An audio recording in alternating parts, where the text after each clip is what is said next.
Well, it's brilliant to have you with us here in Pembroke Cricket Club for the Sirta T20I series between Sri Lanka and Ireland. The weather's set fair here in Dublin, Ireland. A little bit earlier, Georgie Heath was out at the toss. Let's see what happened. So I'm out here in the middle, joined by the two captains and the match referee for the toss, and it is Laura with the coin. So Laura, do the duties. And heads is the call. And heads it is. So Sri Lanka have won the toss. So Anushka, what are you going to do? We are going to bowl first. And why have you decided to have a bowl? We don't know about the pitch condition. That's the reason. And exciting to be over here in Ireland. How is everyone feeling ahead of this series, the T20s and the ODIs? Yes, I think this is the first time in the bilateral. So I'm very happy to play here. And a strong-looking Ireland side. How are the team feeling coming off the back of that Asia Cup, obviously? Yes, we know Ireland team is a very good team. We can't underestimate any team. We try to do our best. Well, go well out there. So, Laura, you've lost the toss. What would you have done? Yeah, I would have had a bowl as well, chatting to Dale. It looks like a really nice track, but if it's going to do anything, it's going to do something early, but happy enough to get out there with the bat. And how the team's shaping up, how they're looking? Yeah, I think we're just itching to get back out there as an Irish group. It's been a while since we've played an international game, and to play a home series, the weather seems to be on our side today, and to have our family and friends here is brilliant, and we just can't wait to get started. And a really nice place to play cricket, and also somewhere Ireland tend to really show up, so it must be really nice for you to be able to play here and show off to everyone. Yeah, I suppose we play a lot of club cricket here and Super Series games here. Orla plays her club games here, so we know the wicket quite well. We know how the ground plays, so yeah, we're looking forward to getting started. Well, we're looking forward to seeing you out there. Go well. Thank you so much. So the news from the toss is that Sri Lanka have won it and they're going to have a bowl. Well, that's what happened at the toss. So Ireland out there in the middle batting first, which is great news for the sport that's come out here. I'm Isabel Joyce. Brilliant to have with me Celeste Rack, former Ireland cricketer, and Georgie Heath, who you just heard interviewing the captains. Look, Celeste, I'm going to come to you first. Ireland were first in action, or last in action, in May. So coming into this series, what can we expect? It's been a long time since May the 5th when they played their last match against Scotland there at the World Cup qualifier, which didn't go their way. So we haven't seen them play international cricket for a couple of months now, but there has been the Super Series. They've played quite a few games of both T20 and 50-over cricket in that time. So we've seen some good performances from players like Freya Sargent and Leah Paul, who have cemented their position in the side today. And it'll be great to see them get out there and be able to play some international cricket again. And Georgie, you've been keeping a keen eye, I know, on Sri Lanka over the last few months. They were playing in those qualifiers. They got a little bit further than Ireland. It's been a very different last few months, hasn't it? Yeah, this is a team that's riding really high on momentum and positive vibes. I'm going to give them that at the moment. They've just won the Asia Cup. They beat India in that final, and it was a stunning victory, you know. It's one of those things, the Asia Cup, so many teams, they go into it and they say, just give the trophy to India. They're going to come out and win it. And Sri Lanka said, you know what? We're going to show you what we can do. And it was a stunning performance by them in the final. Got to call out Harshita, her unbeaten 69 in that final. We so often talk about Tamari Atapattu when we talk about Sri Lankan cricket, but there is so much depth in this side. And without her in this series, the T20 series, can be really exciting to see some of the others get the chance to perform today. So I'm really looking forward to that. We'll come back to that, Georgie. Celeste, I have to call you that. I know we call you Raki normally, but Celeste, who should we be looking out for in this T20 series? It's always hard to go past Ola Prendergast as the pick of who to watch out for. She bats and she bowls and she does everything so well. But there are a few players who are on the up and coming, so I'm very excited to see what some of our young bowlers can do. Any names for us? I'm going to go Freya Sargent. Love seeing spinners do well. I think it's going to be a big series for her. Very good. And what about with no Tamari Atapattu? Who are you looking out for apart from Harshita? Yeah, Harshita looking great, but also Vishmi Gunaratne, younger player, but I think she's really got something special. We saw it in that T20 World Cup back in South Africa when Sri Lanka looked in trouble at times. She just kept a cool head, really mature, and it'll be nice to see her up the order. And without someone like Atapattu opening, perhaps she'll be up the top there, and we'll see what she can put out early on. So batting first, Ireland, what do you think they're going to be aiming for? It's always hard to say when they haven't played much cricket in the last 2 months. But it's always like they're always looking for more than 130. Whenever I was playing with them, that was always the conversation, 130, 135. They've got a lot of attacking batters up top. Gabby Lewis, Amy Hunter, they like to go really hard at the ball. So I think they'll want to get a good start in the power play and then try and push on from there. You reckon that'll be enough to win the game, Georgie? I think so, and I think also you're going to talk about the home advantage. You know, we know Ireland traditionally play really well here, and they've also got the home advantage, the fans in. So it's going to be I think it's going to be an exciting tussle either way. I think both teams, having spoken to the captains at the toss, they just really want to get out there. They're excited to show what they can do. Both said they would have had a bowl first, so it'll be interesting to see what Ireland can post, having actually admitted that they would have had a bowl first. It's a 2-match T20I series. Do you reckon this is Ireland's best chance of getting on top? I think it is. Traditionally, first game of the series is one that Ireland really love to target. And because it has been the first time they played cricket in a while, I think it will really set the tone for the rest of the series. What about you? What's your prediction? Yeah, I think Ireland want to go out and stamp their authority early. They say, this is our turf, you've come here, we're going to show you what we can do. We've got the fans in, the music blasting, the sun has come out for us, and I think this one's going to go Ireland's way. I feel it. I feel it in my bones. I'm coming down neither way, I have to say. Look, thank you so much to Georgie and Celeste for their predictions. We have the Roy Tarns bell being rung very shortly. That's by Judy Cohen. She's the past president of the Irish Women's Cricket Association, and I mean, people around Ireland know her as a scorer. She's a long-standing club and international scorer current, and we'll be seeing her ring that bell very shortly. But finally, there's an ODI series coming up. Chamari Atapati will be coming back in. I'll ask you, Raki, what will that be for the Sri Lanka team, her coming back in after missing the T20I series? She's coming back from the 100. She scores a lot of their runs when you see them be successful, like in the Asia Cup. It'll be lovely for them to have her back in terms of posting totals, but I do think not having her, as Georgie alluded to, for the first two games will really give these other players a chance to stand up and show what they can do, which will take the pressure off Atapatu coming back in as well. Georgie, you know Chamari very well. Do you reckon she's sitting at home at the 100 finally wondering if they need her still? Perhaps. I mean, she's very much one of those players. She's a big game player. She knows that she is, you know, the star of this side, and it's undeniable. But I think for her, maybe it's a good chance to be able to see some of the younger players come through and show I'll just interrupt you there. That's the Roy Tarns bell being rung by Judy Cohen. Apologies. It's a great occasion for Judy to be able to ring that bell. It's a new thing in Irish cricket, and we're going. I think you can hear in the background the Roy Tarns bell being rung. It's in honour of Roy Tarns.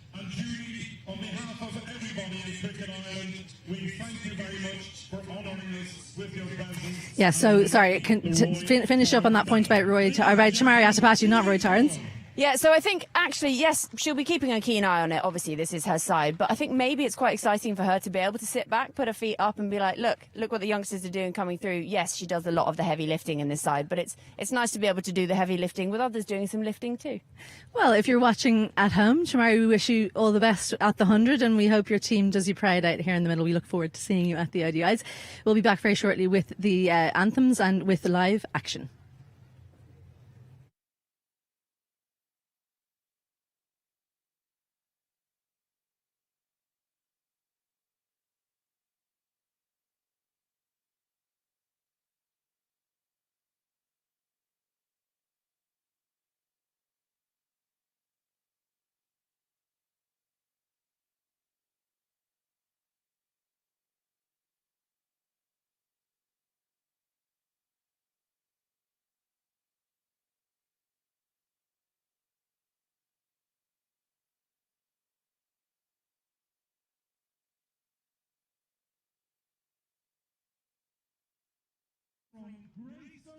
Cricket Club.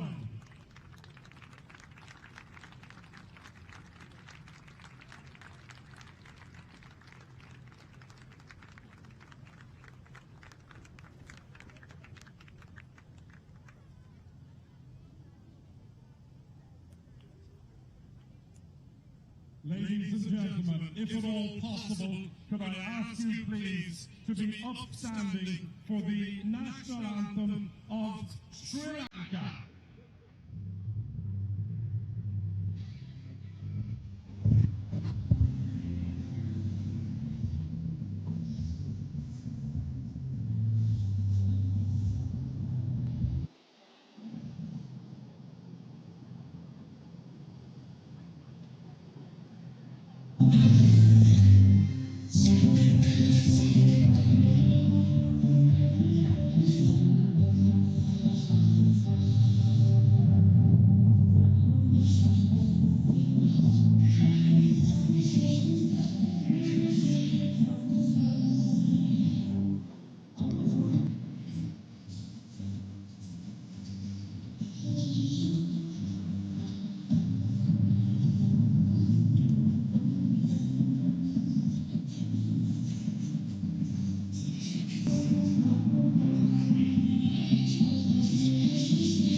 A huge round of applause for our guests, Sri Lanka. And ladies and gentlemen, if you would, please remain standing for Ireland's call.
Applause for our girls in green.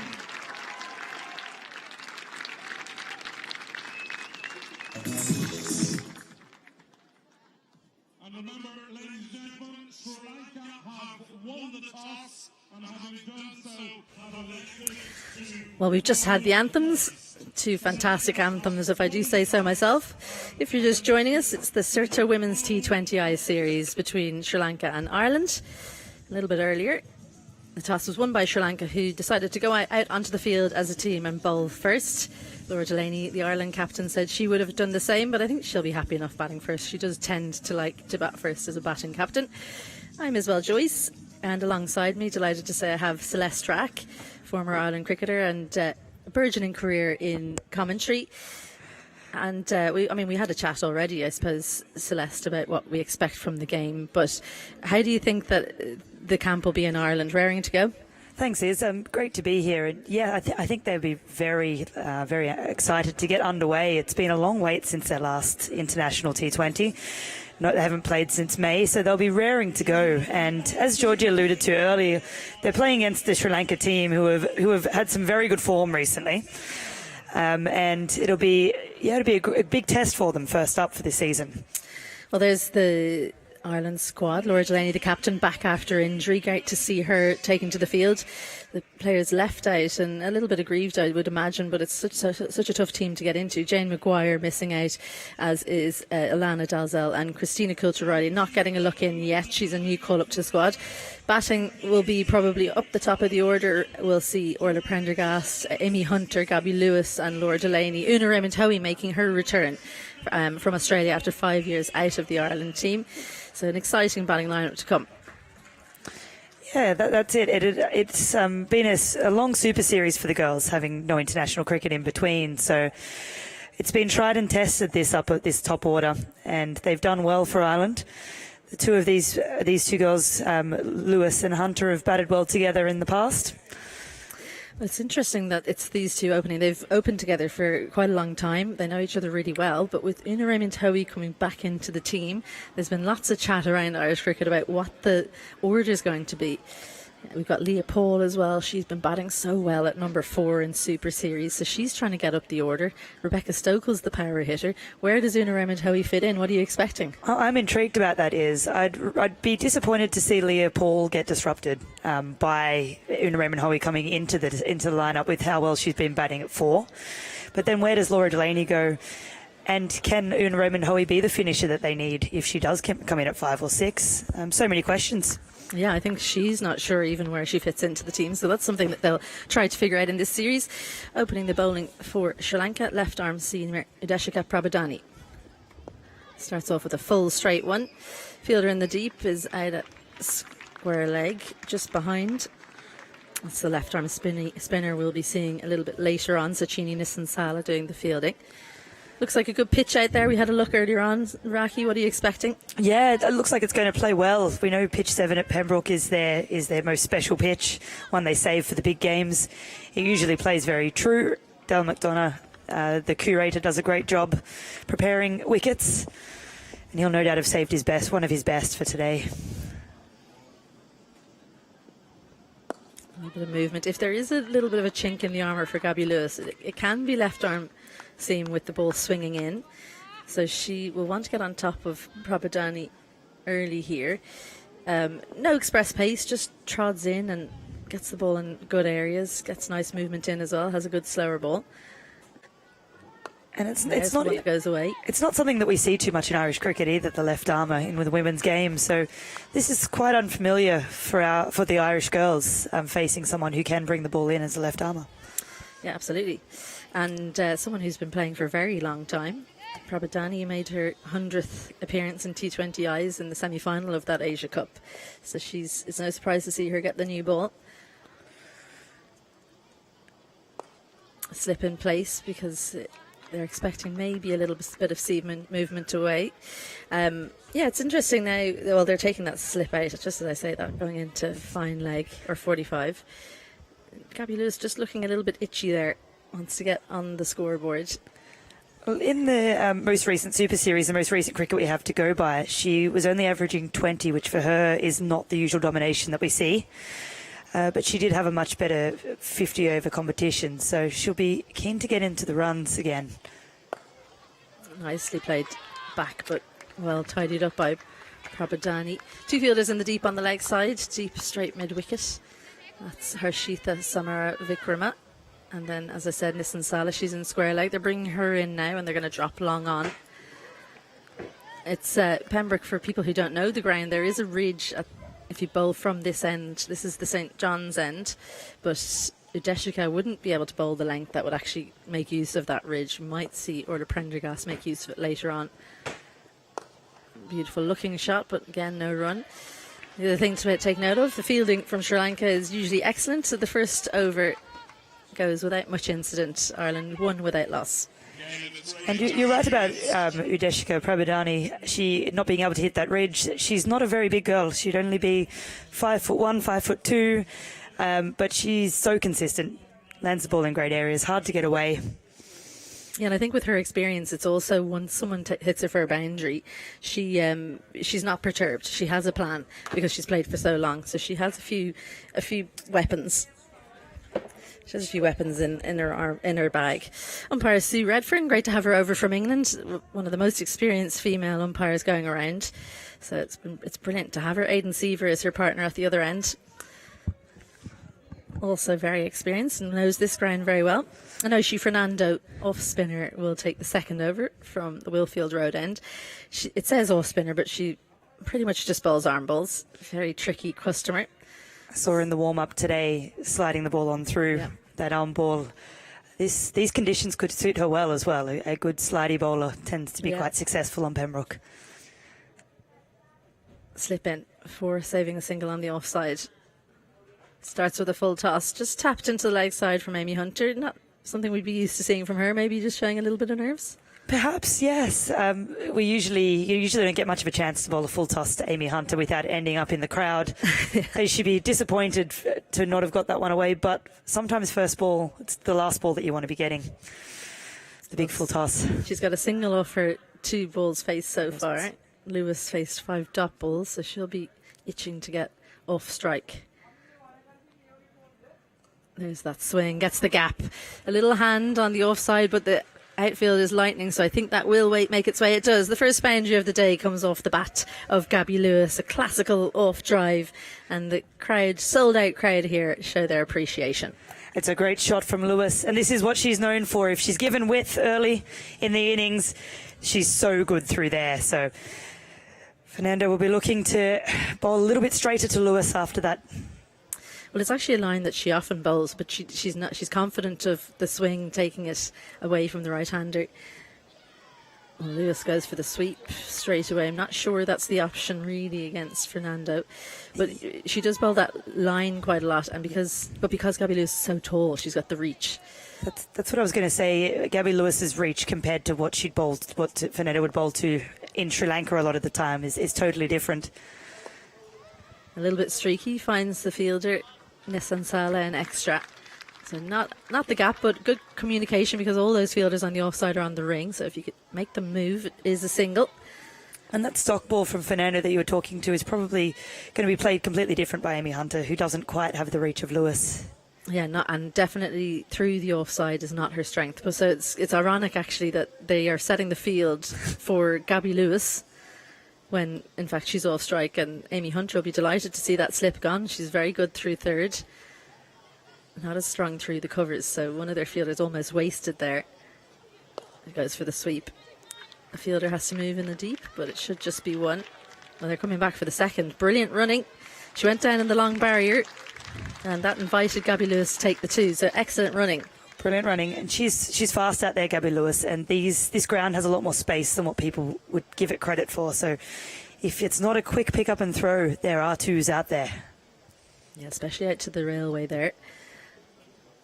That's much slower. Finds the gap.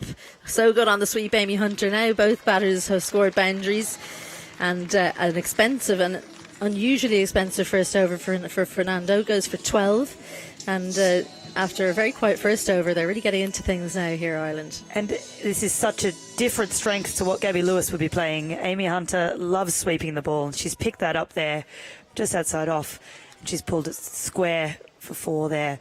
But it's so different setting fields and bowling lines to these two, because they're very different players. 2 overs gone, 13 without loss. I hazard a guess that maybe they don't know these two batters as well as they would have known the Indian players they were playing against in that Asia Cup final. Very much set the field for the wrong batters when they were on strike there. Early change of bowling, Sugandhika Kumari, left arm spinner. Again, someone who bowls mainly arm balls, so you can expect her to almost swing the ball in to the right-hander. Yeah, slip is in. 2 fielders in the deep, backward square, deep mid-wicket. Much quicker. Good-looking punch through the offside, but doesn't find the gap. We were discussing before the game is these teams haven't met each other since 2017, so the unfamiliarity is kind of understood, I suppose. Oh, absolutely. Really short, pulled away, wide of mid-on. Fernando picks that up. Probably the wrong option from Lewis there. Maybe the offside was the way to go. Maybe she just didn't fancy trying to pick the gap. Yeah, she does play that so well on the up through the offside, so it's always a good option for Lewis. And good news for Sri Lanka is it's quite a warm day here in Pembroke. They won't be used to Irish conditions, but definitely warmer than much of the summer has been. A little deft touch, they'll take on the fielder. Excellent running. I did see one of their players in the fielding warm-up wearing a woolly hat, though. Yes. Yeah, I thought, this is a bit of an affront. It's not that cold. Yeah, it must be this is a cold winter's day in Sri Lanka. Yeah, I'm not sure what the temperature is, but I've got the arms out, and I think I consider myself a cold person. We were discussing sun cream earlier. Yeah, exactly. Gets it quite straight to the fielder, Delari in mid-off, who is one of the best fielders in the Sri Lanka team, but doesn't collect cleanly. So they are putting these fielders under pressure at Sri Lanka. I can't imagine they've got cold hands in this temperature. Surely not in this temperature. But we consider Lewis putting them under pressure, and it's something that the girls have worked very hard on over the last few years, really working on their fitness and their speed, and being able to run a single there does change the game if you can do that throughout the 20 overs. Really strong, looks for the sweep shot, Amy Hunter. Lots of space on the leg side, very full outside off to be playing the sweep shot, but she is someone who plays it so well. New captain for the T20I series for Sri Lanka, standing in, Anushka Sanjiwani behind the stumps there. Strays down leg side, but can't beat the fielder Prabhadani in 45, so pretty tidy over for Sugandhika. 4 singles from it, and after 3 it's 17 without loss. This is game 1 in a So it's the first game, if you're just joining us, in the Searcher Women's T20I series. Sri Lanka won the toss and elected to bowl. There'll be 2 games in this series before we move on to the ODIs. They'll be taking place up in Stormont, 16th, 18th and 20th. The game today is sold out, but if you want to take in some cricket on Tuesday, I think there are still some tickets on sale. Under 16s, I think it is, go for free. You do have to book their tickets, but you won't have to pay for it, just an adult ticket. And you can bring up to 8 children, so it's a good play date option. Raki, you don't know kids yet, but something to keep in mind for the future. Definitely. That's where I'd be taking them, to the cricket. And it's a great venue, isn't it? Because you're so close to the action here. Just seats around the boundary, around the hoardings. Kula Surya, the new bowler. Yeah, and she'll get away movement. Very slingy bowler. Much quicker than the bowlers we've seen so far. But definitely. She's quite a bit taller. Looks like she gets the ball to really carry through. Yeah, I think she's bowling from the wrong end. To be honest, she should be bowling from the other end, which is the St. John's end. They don't know about the ridge yet. That's what I was going to say. Let's keep it quiet. If they're listening back to this, she'll be bowling from the other end next game. Just a little shuffle across the crease from Amy Hunter. Clever batting. They're going to come back for a second. The fielder fumbling in the deep. I think that's Vishmi Gunaratne out there. Yeah. Under 19 captain. We'll be seeing her opening the batting later on. It is going to be exciting to see how their order looks without Adipatu. We spoke earlier about what a influence she has on the results that Sri Lanka have had, the recent success.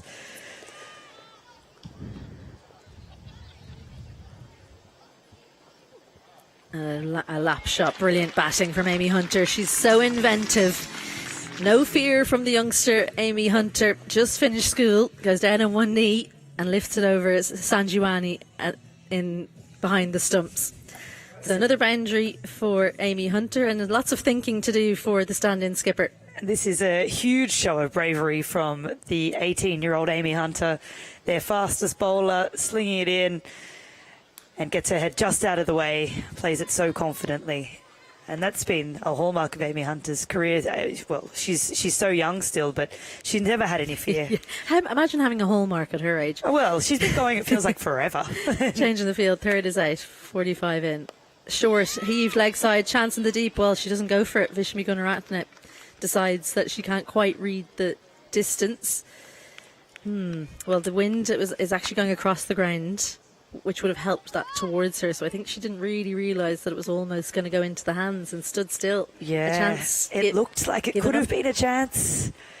It would have taken some work now, but say Hunter's heart was in her mouth for a few seconds there. How much does it matter how much you've played on a ground? Because they don't know this ground at all, haven't played, and I can guarantee you Vishmi Gunaratne has never played in Ireland because she's very young.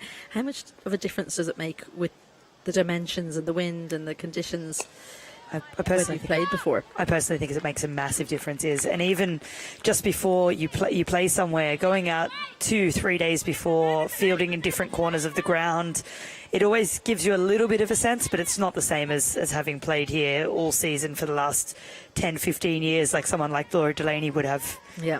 In terms of those moments, and those moments are so important. Yeah, and I mean, in the warm-up, Ireland were fielding on that side of the ground, so the only opportunity for Sri Lanka was a training session. Gabby Lewis just trying to make something happen here. Shuffles down, 7 from 13 now. So a pretty good over. A few punches from both sides. 7 runs in it. 4 overs gone. 24 without loss. It's feeling like a fairly even match at the moment, isn't it? Yeah, absolutely. I mean, going back to that batting lineup, I wonder will we just see, is it Aidan Seaver, the other umpire? We're used to seeing him here in Pembroke, does a lot of Super Series and internationals. Just going back to the batting order, Anushka Sanjiwani, the captain, used to open the batting with Jamari Atapati, so it seems like a natural fit that she just jump up the order, right? Yeah, I think that sounds pretty fair. She's a busy woman, captaining, keeping, yeah, potentially opening the batting. Chance taken. Well, looking to take the bowler on, Suganda Kumari, but she's the only bowler who's bowled 2 in a row so far. Amy Hunter just helps it into the hands of Fernando and mid-on. Anoshi Fernando, well, she's an excellent fielder. She's not going to put a chance like that down. Amy Hunter throws her head to the sky. She knows that she had an opportunity to score a big one today, but she's almost thrown it away there. So Ireland lose their first 24 for 1. Amy Hunter goes for 17 from 12. And it was really from nothing that this wicket happened. Yeah, it was. And you can see Amy Hunter's preference is to hit the ball to the leg side, and she's dragged that across, hasn't got a hold of it. And it's fallen straight into the hands of the fielder there at mid-on. She'll be very disappointed, as you said. She was starting to get on a bit of a roll, looking very confident out there. Yeah, mix of two shots, wasn't it? Because she is so good on the sweep. She decided she was going to come down and decided to kind of play the sweep shot and ended up doing something in between. Yeah. It does bring the local player, Orla Prendergast, playing in her home club. She's somewhat of a legend here already at a young age. Orla Prendergast, opening bowler, number 3 batter, star fielder. She's such a valuable asset to Ireland, and she's had a bit of a run-in with injury over the years, and it's great to see that she is both batting and bowling. Well, she's welcomed with a short one. I don't think they should run 2. They are going to take it on. Well, no one better than Orla Prendergast. She's so quick between the wickets. That just gives you, if you're not familiar with Orla Prendergast, that gives you an idea of just how quick she is, because that should never have been 2. The best fielder for Sri Lanka was the one fielding that delivery, Nilakshi De Silva. And she couldn't get it in quickly enough to prevent the 2. She really is the ultimate athlete, Orla Prendergast. She was getting poached by multiple sports at once, as Irish people that are very talented tend to get. Luckily for us cricket fans, that cricket won in the end. You can see the athleticism there in everything she does. Much fuller and slower one from Kumari. Slip had come out there and gone into the leg side. So it's the first time we've seen a mid-wicket. They were trying to make sure that those 2s don't rack up. A little dab, then backward of point. A tumble. So Orla Prendergast scampers back for a second. And I think that could be a really good option for both of these players. Is not like get rid of the nerves by not trying to score boundaries so much as just jabbing the ball into areas and getting up and down the crease. I agree with you. And Prendergast has a habit of not playing too many big shots early in her innings when she doesn't need to. And you look up at the scoreboard and she's already on 20 without any fuss whatsoever.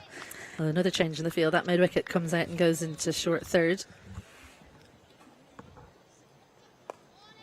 That's the line and length you want to bowl to Orla Prendergast. Later on, we probably would see her trying to lift that over, but early on in her innings, that's not a bad area to be. Good to see a full crowd here in Pembroke. The wall is lined with people, I hope, who are slapping on the sun cream. It's an area you can get burnt. It's got its own microclimate there. It's always brilliant fielding. Excellent dive from Pereira. Saves a certain boundary, so she saved 3 there with that dive. Still would have felt good off the bat of Prendergast. So 5 overs gone. Orla Prendergast out in the middle. And a good spell from Sugandhika Kumari now. But the end of 5 overs comes. Myself and Celeste Rack will take a break, and delighted to have Georgie Heath, and alongside her our guest for the day and hopefully Tuesday, Shauna Kavanagh.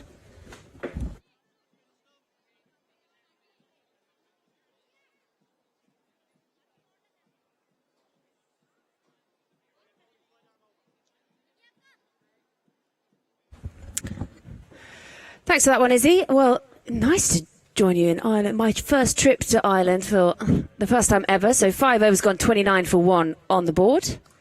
And Gabby Lewis and Orla Prendergast, they're just looking very comfortable out in the middle. They come through for 1 there. Good at running between the wickets, these 2. Nice to have you with me, Shauna. Welcome to the Com Box. Thank you very much, Georgie. Delighted to join you today. Different side of the boundary rope for you now. Very much so. But no, it's the girls have looked good so far today. So 29.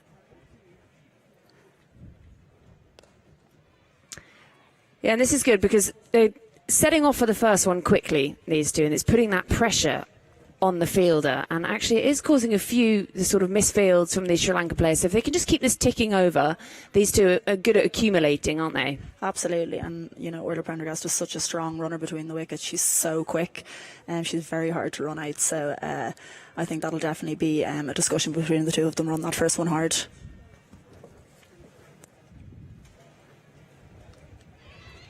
Lovely touch. Bit of confusion in the middle. Got to be quick to get back, and in the end, easy enough. And there's a little hand signal there, just perhaps a lack of communication. But that's, again, these two trying to get through between the wickets quickly, keep rotating that strike and not let the bowler get settled against these two. Absolutely. Just having a quick change of field after that. Fielder coming round to point. We've got a backward point. I always find it interesting when it's the keeper giving the instructions, because the bowler's just standing waiting at that point. And that's a lovely shot. Finds the gap. Fielder going to have to do well to cut it off. And in the end, she gets there, but Fielder just making contact with the boundary there. And it's going to be 4. Yeah, that's a lovely shot from Orla Prendergast. She's perfectly placed the ball there, right in between those two fielders.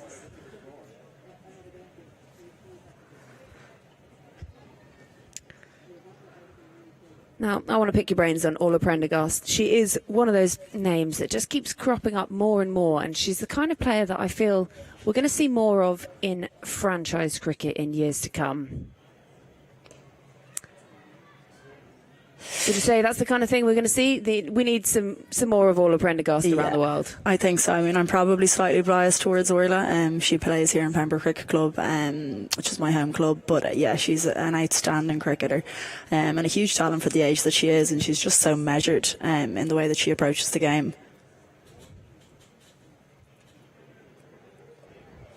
Yeah, it's really well kept out. And again, good running, putting that pressure on. And they're just starting to accumulate here, these two, as that brings the power play to a close. So at the end of 6 overs, 34 for 1.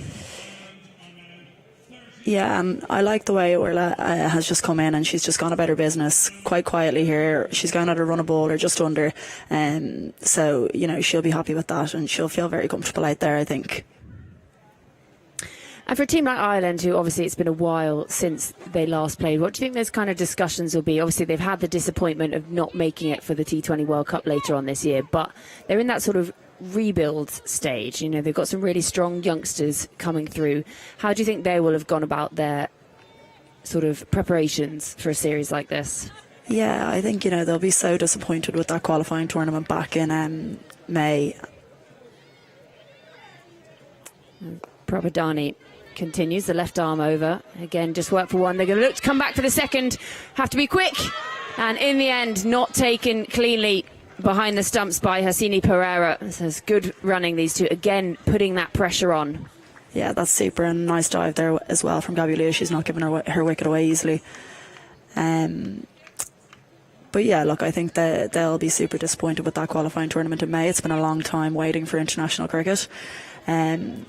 But as you said, this is such a young squad. Prabhadani in again, and call of no this time. Just played to backward point. Yeah, so, the average age of this squad is so young. They've so much cricket ahead of them, and I think they'll be really looking towards that next T20 World Cup and ODI World Cup. But they still have a lot of championship games in between now and then, which they'll be focused on.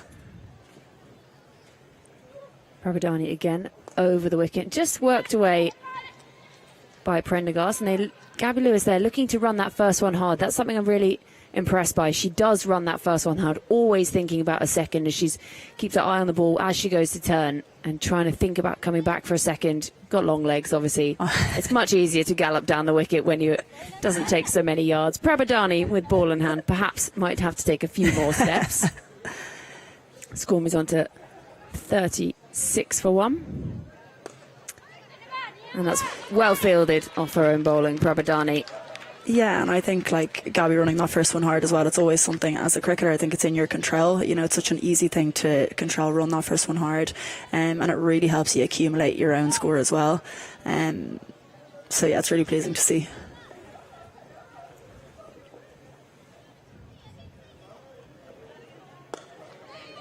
That's a lovely looking shot. Two fielders almost sort of collide as they go to cut that off, but there's something about a straight drive or a cover drive, and Gabby Lewis, I mean, she plays it as well as any. Really nice looking shot. Looks easy, comfortable. She's got really nice technique and a tall player, so when she hold that pose at the end of it. Yeah, she looks really comfortable on the front foot here. Her drives have been very strong.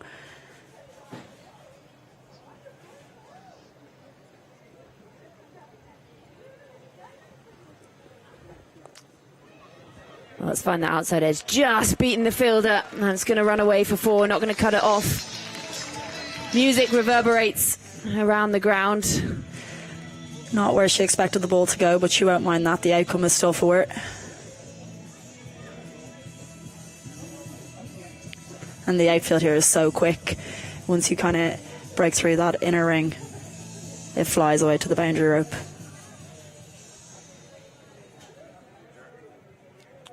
So just a little discussion between the two in the middle, closing out that over. So Orla Prendergast and Gabby Lewis, two youngsters out in the middle together, showing what the future of Irish cricket has to hold, and the present. We'll give you that. We've obviously seen Amy Hunter. We were saying beforehand, weren't we, that in our minds she's still 16, but I mean, we were about to say, oh, now she's 18, as if that's old, and she's got a lot of cricket ahead of her, and that's the same for a lot of these. You know, with so many more franchises popping up around the world. Obviously, Gabby Lewis has played in quite a few of them now. She's played over for the Barbados Royals. She's had some stints in the 100. She's been part of the Fair Break tournament. So that's what's so exciting in the development of women's cricket. Those opportunities are popping up. We've seen Orla over playing domestic cricket. As Gabby goes for the sweep. That's a nice looking shot. Fielder going to have to do well to get round. Does cut it off in the end. Yeah, and I think if you look at the top 3 here today, you know, all under the age of 23, like, that's so exciting. It feels like they've been around for years. And, you know, Gabby particularly, she's been playing for Ireland since she was 13. She's hugely experienced. But I think, you know, the age profile of that top 3 just shows you how exciting the future of Irish women's cricket is. And we talk about, obviously, growth of franchise cricket, you know, is something that comes up so often, and how those opportunities are growing. Do you think there are enough eyes on Irish cricket? It's hard to tell. I think, you know, Gabby's had opportunity in franchise cricket. You know, Orla's played a little bit of domestic stuff over in the UK, but we've so many talented cricketers here who could definitely hold their own in those franchise tournaments, and you'd love to see them get those opportunities. But I suppose... That's nicely played off the back foot. Just be the one.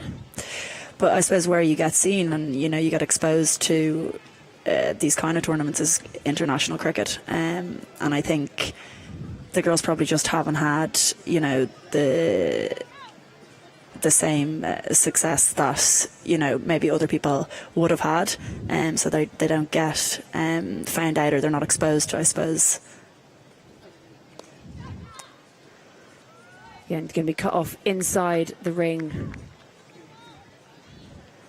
by Hasini Pereira. A lot of the Sri Lankans with the wide brim hats on. It is bright. A bit less sunshine than we saw earlier on today, but a lovely temperature for playing cricket. Bit of a flighted delivery. Looks to just nurdle it down to third. And in the end, a little bit bamboozled by that one.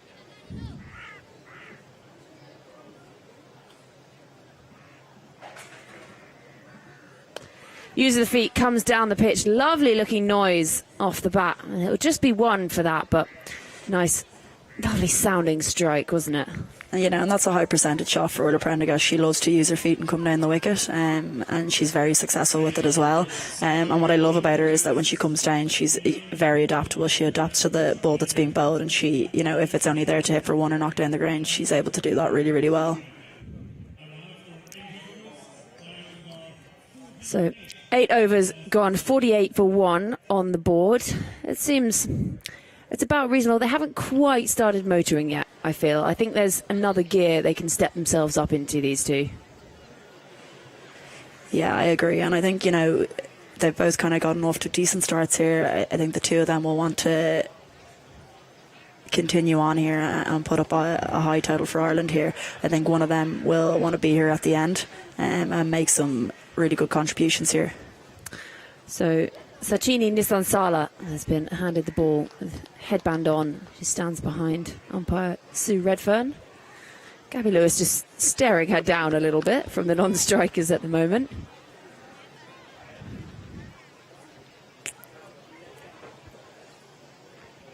Coming round the wicket. And again, there's that good running from these two. The fielders all hustle in to back up. That's really good running. They just go straight away. It's so hard to run, particularly where the Prendergast out at any point. But when she goes straight away, it's just, you know, she's always getting in.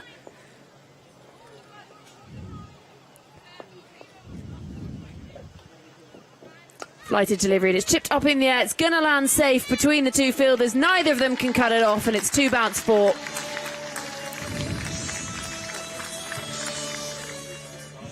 Well, we were just saying, stepping up into that next gear, perhaps this is it.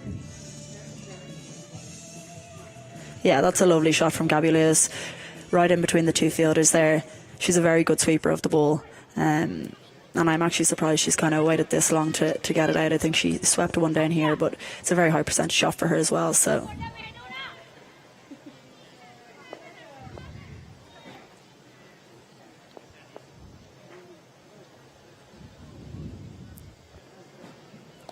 goes for the sweep this time. Went aerial the previous delivery, and they're going to come back for the second. Easy as you like. and that's really good cricket from Gabby Lewis.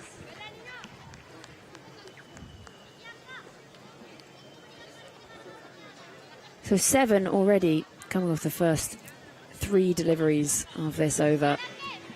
And you feel like Gabby Lewis just getting a bit between her teeth. 17 from 20.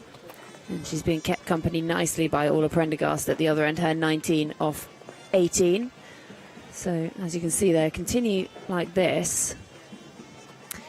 And they get themselves up to 157, and that's definitely not what Gabby Lewis is intending to do. She looks a little frustrated with herself. And she's sort of indicating towards a large gathering of Sri Lankan supporters. There's flags waving, there's drums banging. I think I can hear a trumpet. Yeah, there's a brilliant turnout here at Pembroke today.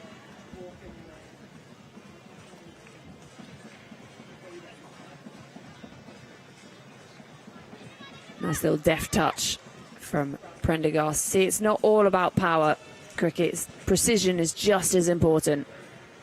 Yeah, and I like that from Orla, you know, just keeping on top of it, not facing dot balls, getting up and down.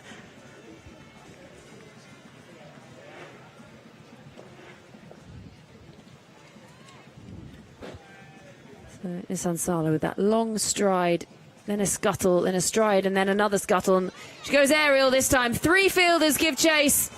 None of them going to get there. And they do well to cut it off in front of that Sri Lankan support.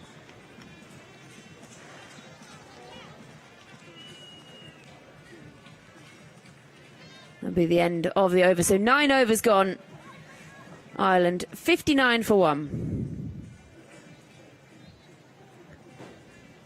These two look really comfortable at the crease at the moment.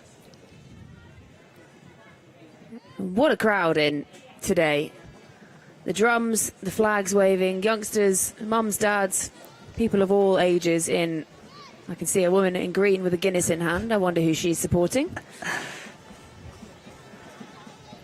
That's what's really exciting to see. You know, we talk about the growth of women's cricket globally, but Sri Lanka coming to Ireland to play this series, and then you've got England coming to Ireland after this, and you can't grow the game if you don't travel the game. So making those trips, you know, and we were just saying it earlier, we didn't realise just how many Sri Lankan supporters would be in here, but this team is really exciting at the moment as well. They've just won the Asia Cup. They're heading to a T20 World Cup, but then you've got the locals coming to support Ireland as well, and that's what it really helps grow the women's game, is the support and getting the eyes on it. no ball signalled.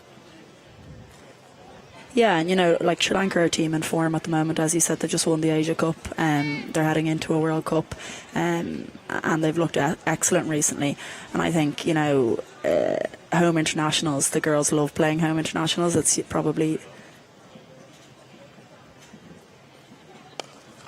Lovely shot, really lovely shot, and that gets the appreciation from the crowd.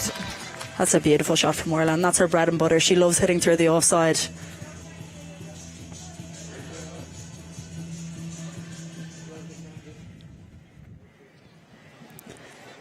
She used her feet there, giving herself room, and that's perfectly placed.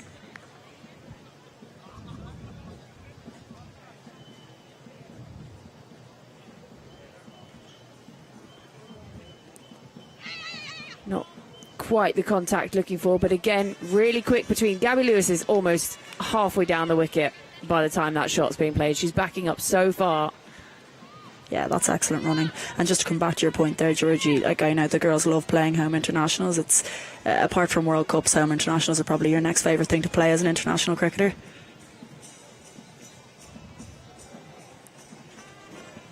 O'Hara in again has swept away. Fielder will cut it off this time.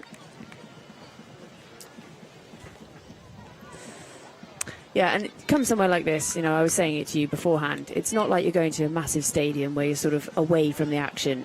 Everyone is just on the boundary edge, and it's got that real feel about it. This is proper cricket. Yeah.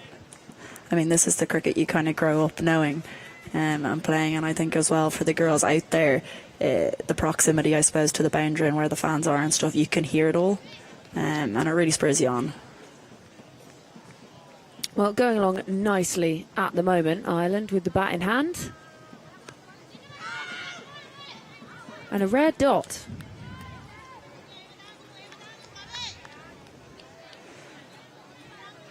Now, Sri Lanka, they're going to have to start thinking, what are they going to do to try and break this partnership? Because these two going along very nicely. That run rate up over 7. And two comfortable looking batters just chipped up in the air. Yeah, and this is a really good platform that the girls have set here. I think they'll be really pleased with this start. Yeah, obviously they lost Amy Hunter, but when you've got, the next one coming in is someone like Orla Prendergast, you don't get particularly worried. One down, coming up to in the 10th over. Top edge from Gabby Lewis, and the fielder's going to have to give chase, and the ball does win the race, and this is proving to be a very expensive over. Yeah, and I think that we've a lot of depth in the batting lineup today, just over the keeper there.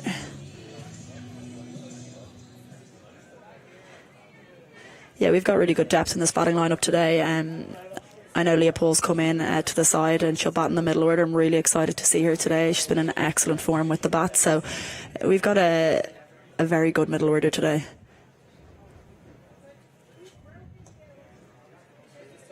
And again, they'll just come through for one to close out the over. So halfway through, 10 overs gone. Ireland 73 for 1.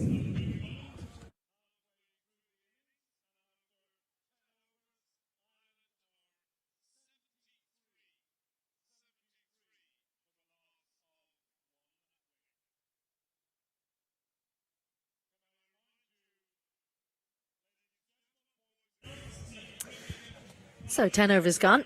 My thanks to Georgie Heath and Shauna Kavanagh. And, 10 overs gone. The players are going to have a drink. It does give us an opportunity to look back on the first 10 overs. Celeste Rack alongside and say where we think the game is at. Here's the batting. Gabby Lewis has been a little bit watchful, 27 from 26. Orla Prendergast has looked a little bit more positive, 25 from 23. But the last couple of overs, Lewis has opened up a little bit. That's helped them to 73. So I think they'll be really happy with 73 at the halfway mark. And only one wicket down, that of Amy Hunter, who made 17 from 12. Yes, if they were given 73 at the start of the game after 10, they definitely would have taken it. with the bowlers a little bit expensive from our last two bowlers there. Prabhadani up top has been very economical, just 9 coming from her over, and Sukumari is of her 2 overs, and Sukumari is the only wicket taker so far, going for 9 off her 2. Taking the wicket of Hunter, who got caught mid-on. Yeah, that was disappointing because she looked in good touch, maybe just between two minds.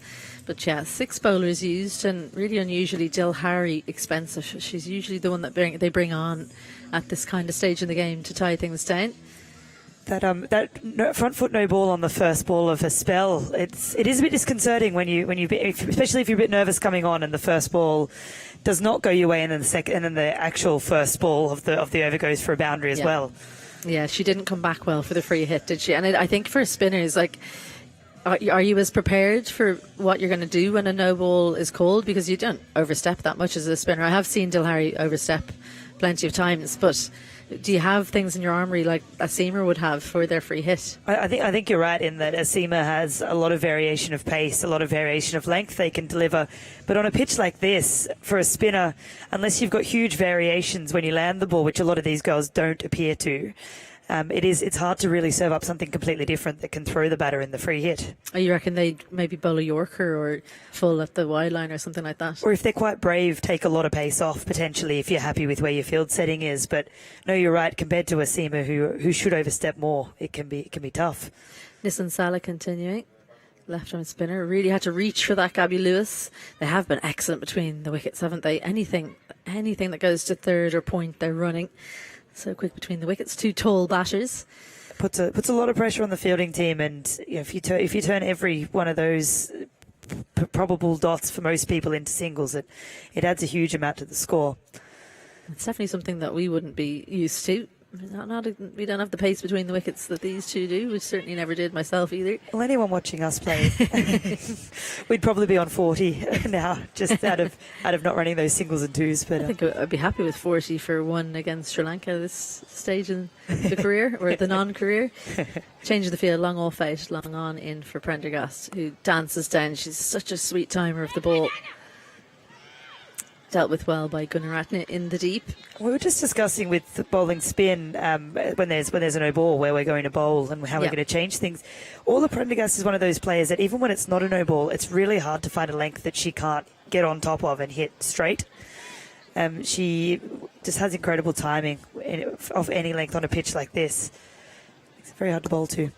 Lewis takes the fielders on, extra cover mid-off on the ring, just about gets enough to lift it over. A much better timing from her as she gets into her work after the drinks break. 4 more.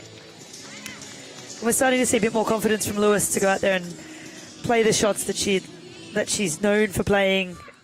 She hasn't got all of that, but that wide mid-off area is somewhere that she accesses quite well. It's a tough field to bowl to as a spinner. Mid-off and extra cover right on the ring. Dilhari's in mid-off and she's an absolutely gun fielder, but she just couldn't quite catch that one. She's not as tall as the likes of Rebecca Stokell.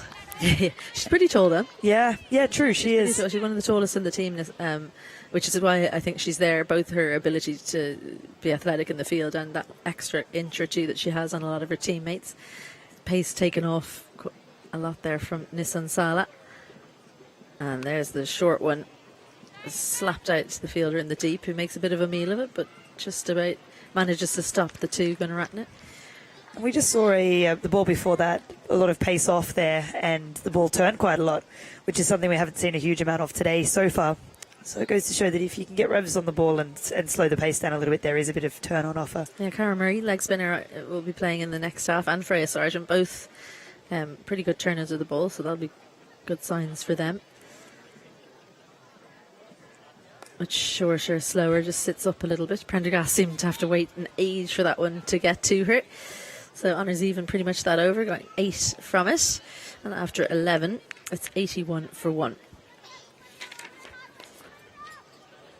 So at this stage, I mean, they would have been talking about it at the drinks break, I'm sure, Celeste, Ireland, about what kind of total they'd be looking for. What do you imagine the number they have in their head is? I think anything less than 160 at this stage would be a bit disappointing with 9 overs to go, that many wickets in hand.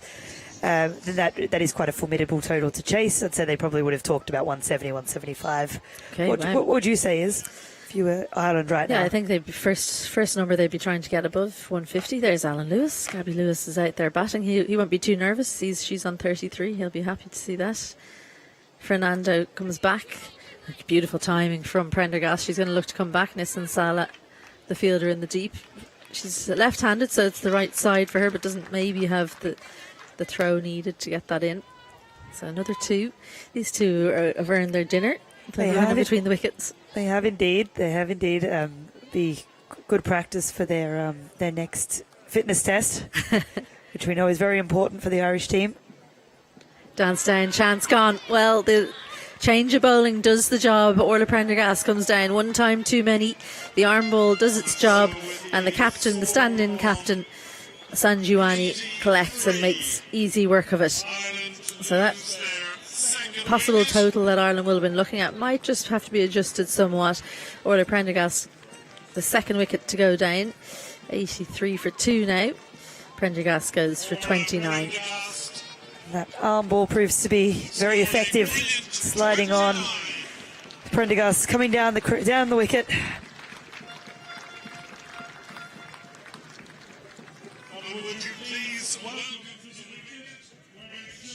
And we can see it here.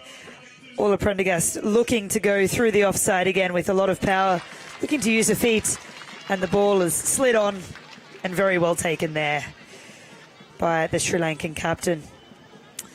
Yeah, it's really difficult to come down the pitch to Fernando. Captain out now, Laura Delaney at number 4. We did wonder if there was going to be a change in the order, but she's sticking with her regular spot at number 4. She's someone who likes to come down the track to spinners, so it'll be interesting to see if she is kept in by that dismissal from Orla Prendergast.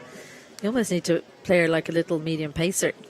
And Delaney's quite unconventional, both with how she grips the bat and where she likes to score. A little edge. It's running away from Udeshika there, and the outfield, well, it gives you full value for your shots here, and the captain's off the mark with a streaky looking boundary. It's amazing that's carried all the way to the boundary. But it does go to show you the pace that she's bowling here, Fernando. That has flown.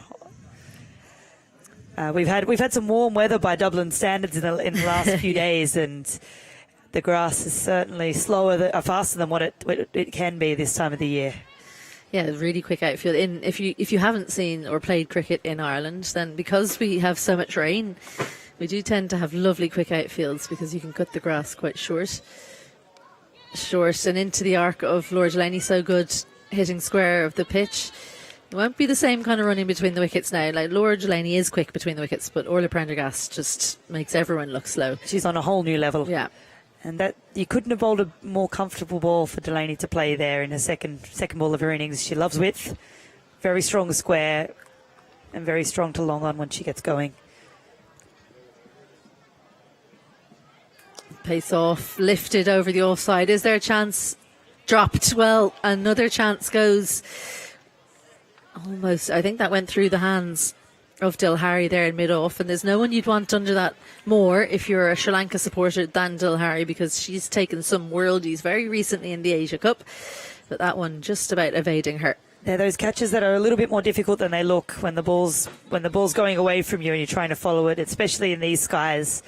Here in Dublin, that would have been a valuable wicket for Fernando if the catch was able to be taken there by Dilhari. Well, top edge, that's flown away as well. Another chase that is going to be lost by the fielders.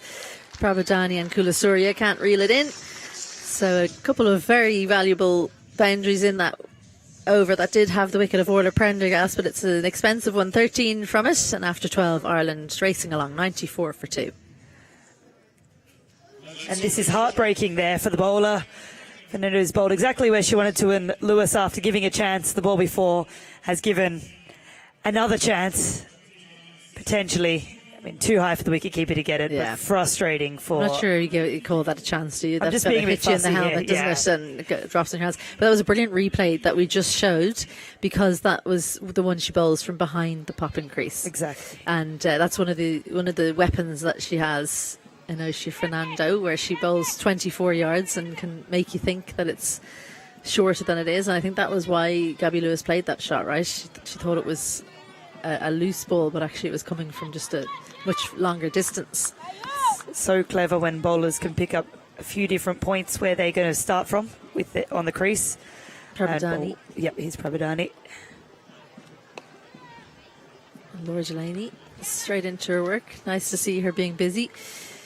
Yeah, tell us about that, because as a spinner, you just think about where you're delivering the ball, and what line and how far back you are. What's the value in bowling from 24 yards as opposed to 22? A lot of the benefit is that you don't have to change your own action. You don't have to slow down your arm. You don't have to slow down your run up. So you can go and be able to bowl exactly the same ball the next ball.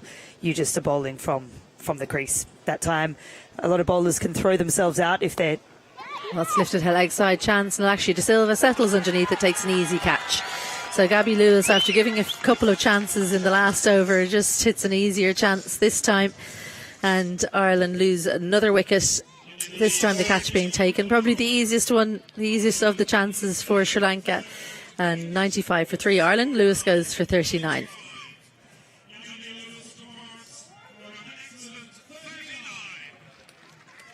She'll be disappointed not to get her half century there.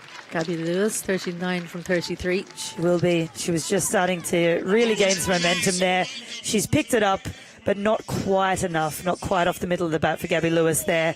And she's made it challenging on herself there, taking it very, very, very low, but never in doubt. Yeah, she didn't want to overrun it maybe, but I think as well the wind might have held it up somewhat.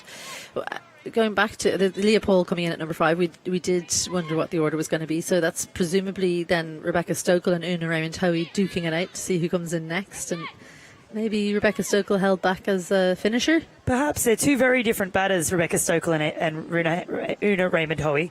So it's. I mean, Rebecca Stokel seems to be the obvious choice when it's a short period of time. She hits the ball very hard. She's happy to go from ball 1. So it will be interesting to see what Coach Ed Joyce and Captain Laura Delaney do with the order. Leopold, the solitary left-hander in the lineup for Ireland. Well, it's amazing. Udeshika Prabhadani is always brought on, well, in the absence of Chamari Atapati, but one of those two bowlers are usually the ones that are brought on when they need a breakthrough. She's done exactly that, the veteran. Just tickled leg side, too straight from Prabhadani. There's nothing better than an experienced, wily left-hand bowler who isn't the quickest. We've met a few in our time, haven't we? Yeah, sure. They seem to be the real go-to at moments like this. Yeah, just the change of angle can make things difficult, can't it? You don't have a set plan for taking them on.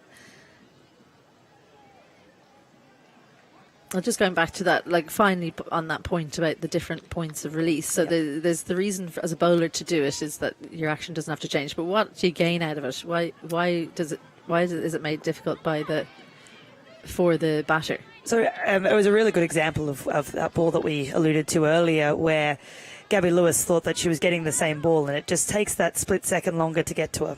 The length is a little bit shorter, and we see people that don't wait for the ball go through too early and give chances in front of the wicket. So just like the same reasons for bowling a slower ball as a seamer, bowling an even slower ball as a spinner can be really effective. But onto that point, you can also come wide at the crease and change the angle, and it doesn't require a huge amount of difference from you as a bowler, but it changes at the other end a lot.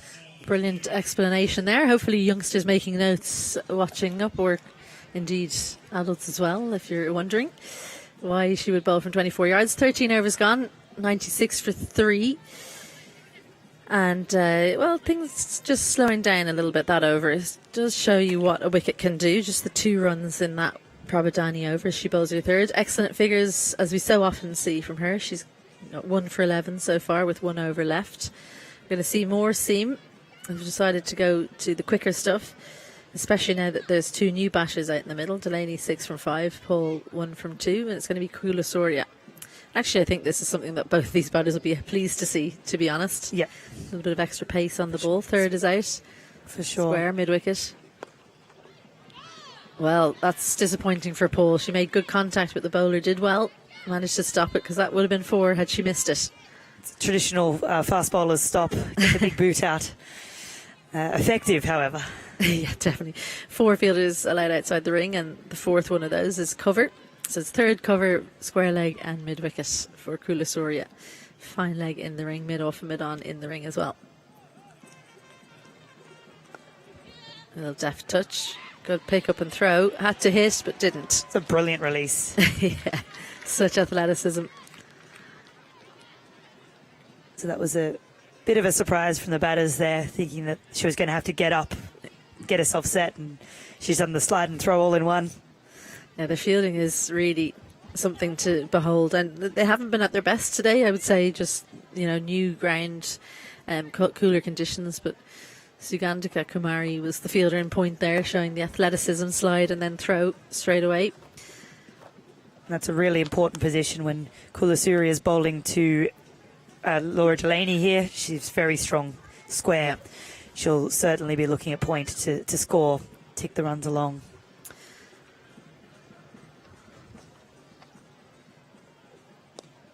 Well, full and straight, a good area to bowl to Delaney. They're going to take on the second. Excellent running, brilliant stuff from Leopold. Gets back easily. 3 fielders tried to make it, but it was absolutely perfect placement from the skipper. It's brilliant there, and it's great to see for Ireland that theme continue, even despite the departure of Orla Prendergast. Leopold, just like Prendergast and Lewis, is very quick between the wickets itself. Yeah, and both just wanting to get those 2s is important as well, I suppose. Definitely. Well, there's a fielder in extra cover quite deep on the ring there. They decided not to take her on. It was probably a good decision. Dilhari fielding in there. Slight different field for Laura Delaney. Cover long on, mid-wicket and square out. So the space is probably between extra cover and mid-off, but I think she might be eyeing up that point region, as you said. Any width at all, but none given. So this will go straight to the fielder in square leg, just the single. That's a very good ball to bowl to Laura Delaney with this field, back of a length into the hip. Especially for Kulasurya, because she does actually have a bouncer up her sleeve, so Laura Delaney can't just run down the pitch. That was the 100 up, that single out to square leg, and always good to see that as early as possible as a batting team. Now that 160, 170 is looking a little bit further away now, isn't it? Isn't it amazing how 2 wickets can change everything? It really can. These 2 are going to need a solid partnership here. That's tickled away. The fielder Nissan Sala comes round. Leopold can't quite get back. Good quick release. So another good over from a seamer comes to a close.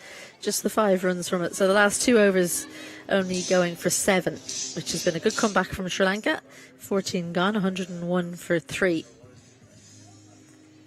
We'd have to say that they've won the battle of the last 4 overs, haven't they? Yeah. Well, they've gone from 81 for 1 in 11 to 101 for 3 in 14. Lewis and Prendergast were the mainstays, 39 and 29, but both dismissed pretty much within 12 runs of each other. So that's been a big change for Sri Lanka. Delaney and Paul, the 2 out there in the middle now. 2 very experienced international batters, though, so no doubt they'll be keen to take on the bowlers. Kavisha Dilhari comes back she changes ends and comes back. She's usually so miserly with ball in hand, but went for 14 in her solitary over so far, including in that was the front foot no ball and the free hit. She'll have an eye on the front line, which is not what you want as a bowler either. She does have a leg spinner in the armoury, but opts for the normal off spinner to the left-hander. You haven't been able to get a look at the leg spinner yet. I'm excited as a leg spinner yourself to see or hear what you think of it. I haven't seen it yet, and I'm looking out for it. I'm usually quite judgmental of people that don't bowl leg spin that throw in a leg spinner, but Yeah. no, it's a great skill to have. It really is, and. Well, I interviewed her. Well, I tried to. She doesn't have much English, which is absolutely understandable. It's not her first language or even her second. But I asked her which she prefers, off spin or leg spin. And she just wouldn't give an answer. Okay. I must have asked her 3 times, and she just said, I like both. She's a politician when it comes to bowling. Yeah, so she's not giving anything away. Well, it's good to have both because leg spin is certainly very difficult, as is off spin, obviously. But if you're having a day where one's not going as well as the other, it'd be nice to just change over. And she does have a good change in pace as well. They'll look to come back for 2. It'll be difficult with the connection that they made, but does come back. Leah Paul making easy work of it as Nissan Sala doesn't manage to get it in time. Delaney's looked very busy from the start. Well, it's obviously something they've spoken about, Ireland. Get it into the pockets, run hard. Yep. Because it's been such a theme of their innings right throughout. Down the track, just taps at leg side, but straight down to long on. Sugandika. And it is so useful in the women's game, isn't it? Hitting space, hitting pockets. In any cricket, but especially if sixes haven't been a theme of the day, being able to hit those pockets and take 2s as often as possible really does. Yeah. And so frustrating for the bowling team as well. There's nothing worse for a bowler than feeling like you've bowled a ball that should go for 1 and it goes for 2. Oh, absolutely. Tickled leg side. They're looking for 2. Dilhari looks to see can she stop it going for more, but good fielding in the deep keeps it to just 1.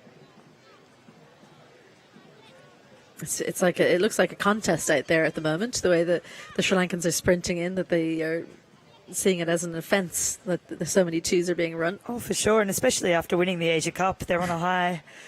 They'll be thinking, we're a great fielding team, how dare they run 2s on us. Yeah. Credit to the Irish batters for forcing the field to be in such positions. The field is in on the leg side now. Delaney takes the pace off it again, and they will come back for 2, I think. Perfect again from the captain. Well, had to hit, didn't hit. So a good close to the 15th over. 7 runs from it. And after 15, Ireland 108 for 3. Change in the comments box. Georgie Heath and Shauna Kavanagh back with you. And so 15 overs have been bowled, 5 overs remaining in this game 1 of a 2-game T20I series between Sri Lanka and Ireland. After 15 overs, Ireland are 108 for the loss of 3 wickets. 108 for 3, 5 overs. So 5 overs still to come in this first innings. Ireland 108 for 3. The run scoring has been slowed somewhat by those 2 wickets falling, but they do still have plenty in the tank. Laura Delaney going along nicely at the moment, and good running between these 2. Nice to be joined again by Shauna. Shauna, it's been a difficult 5 overs this for Ireland. They've just sort of been slowed down a little bit. Yeah, I think run rate is definitely slowed, but these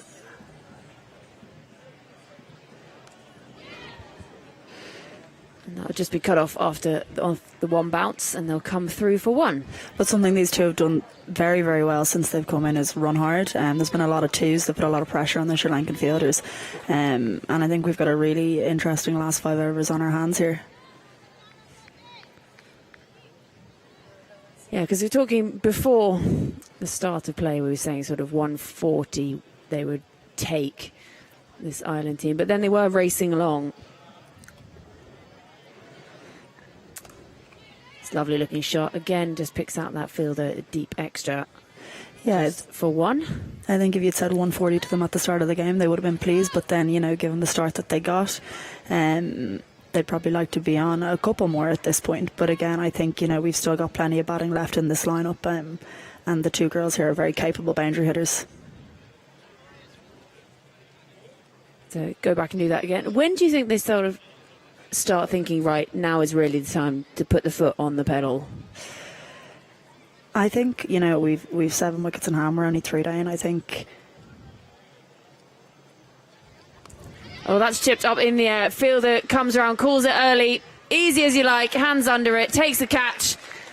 And that's the end of Paul. She goes for just 6. Yeah, and I think I was about to say right about now, which is what Leah Paul tried to do there. Obviously didn't come off her, but she is a very strong slog sweeper of the ball, so I think it was a good option for her, and just didn't fully execute.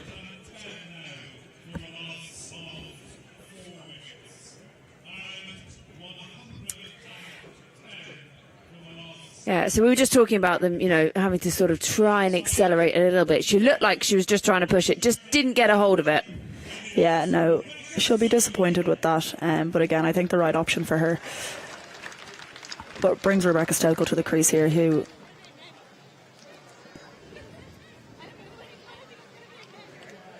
Yeah, called early by the fielder. There are a few of them converging. That's always the worst thing, isn't it? When you're looking to try and take the catch and you can see out of the corner of your eye one of your teammates and you're thinking, this is mine, please, let's not collide.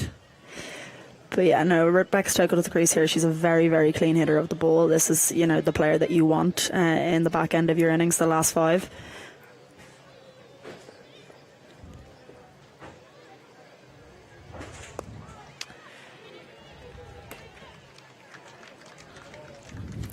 And I think that's something that Rebecca's done really well as well over the last few years, is that she's her ability to rotate strike as well has improved so much. She's just a really good option in T20 cricket now.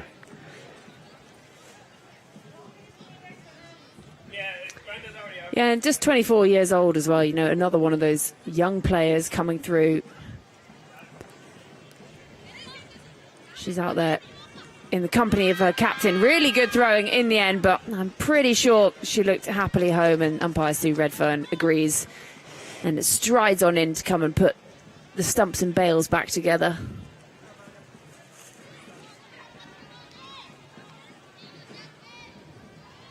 Yeah, and Rebecca Stokel as well, very, very quick between the wickets.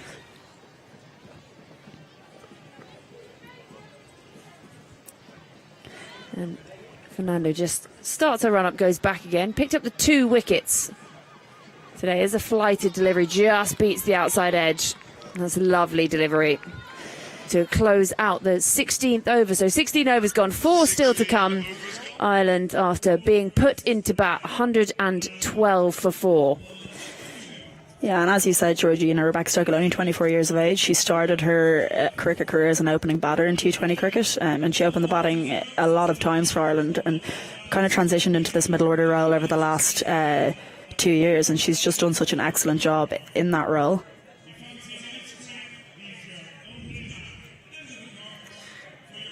Yeah, and you say she's out there alongside the captain as well, who's just steering the innings at the moment. But they don't want to put a stopper on this. Don't want these wickets to keep slowing that run scoring. 10 overs, there was 73 for 1, and then the next 4 they really slowed down. It took until the 14th over for them to bring up that 100 when they really were racing along. Now they've got 4 overs in the bag to try and push themselves up to sort of that 140 target if they can. That's a lovely sounding crunch off the bat. It will pick out the fielder, so it'll just be 1. Yeah, Laura Delaney very strong through that offside, and Laura Delaney probably the most experienced player, Irish women's player that we've ever had, so she'll know how to manage this innings, and she'll be looking to post a big total here.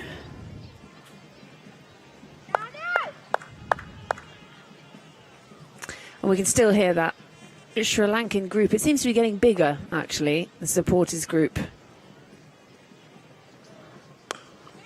And that's nicely weighted by Stokel. Again, just the one. Yeah, that supporters group seems to be just growing. Every time I look up over to my left, there's more members of it, and there's more drums and more trumpets and more flags. Yeah, it's really pleasing to see. It's creating a lovely atmosphere here.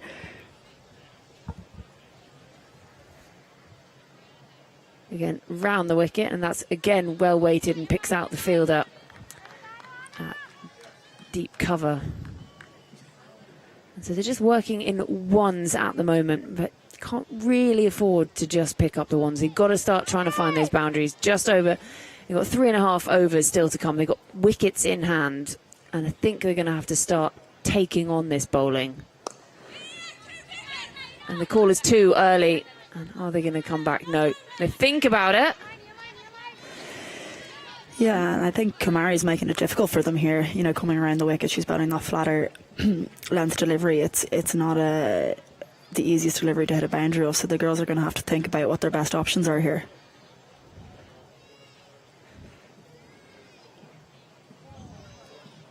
Yeah, and Kamari still has one up her sleeve after this. And again, good running. So she won't be bowled out after this over, but just keeping it quiet. Gone for just the 14 runs. And that's what you want. You want a bowler, it's not necessary. We talk a lot, obviously, about how many wickets you take. But actually, if you can just be a bowler that keeps batters quiet, it is that then has a knock-on effect and starts bringing around wickets, because batters feel that they have to do something. Yeah. Again, the fingers go up. They think they've got the run out, and this is them trying to push those runs. And the fielders, they're onto it, so they're trying to take them on early, but easily home in the end. I think the bowler's got to be really happy with that over. Going for 6 in, the last 5 is a really good win. And as I said, she's making it difficult for them to score. So they're going to have a think here and figure out how they're going to, what boundary options they're going to use here.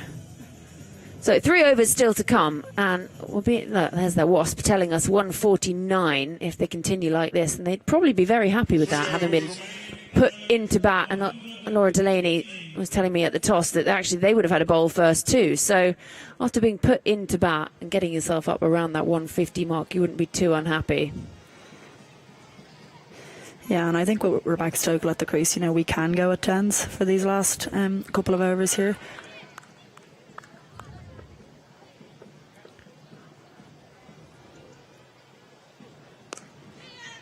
Yeah, not quite timed. Back to some pace here. We've got Kulia Saria back with the ball in hand. And two very different heights of batters, you could say. The taller figure of Rebecca Stokely just resting on her bat, the non-striker's end, while Laura Delaney holds hers almost like a baseball bat. And again, not quite timed, just B1. Yeah, very different styles of batters at the crease here. But very effective in their own ways, though. And I think they just have to be really clear about, where they're trying to hit the ball here. I think that's something that's also developed so much, especially in the women's game. It used to be about, this is what happened in the textbook, this is what you do. But having the chance, again, just be one straight out to that fielder. Having the chance to sort of develop your game and play in the way that actually feels most natural to you. Well, you can see it. We've got two batters out in the middle, very different styles and both very effective.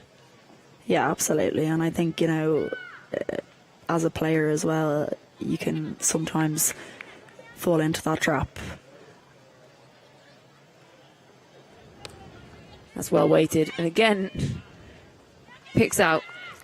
Fall into that trap of, comparing yourself to other players or, how other people play or how they hit boundaries. But I think, everyone's got their own strengths. And I think once you're clear on that,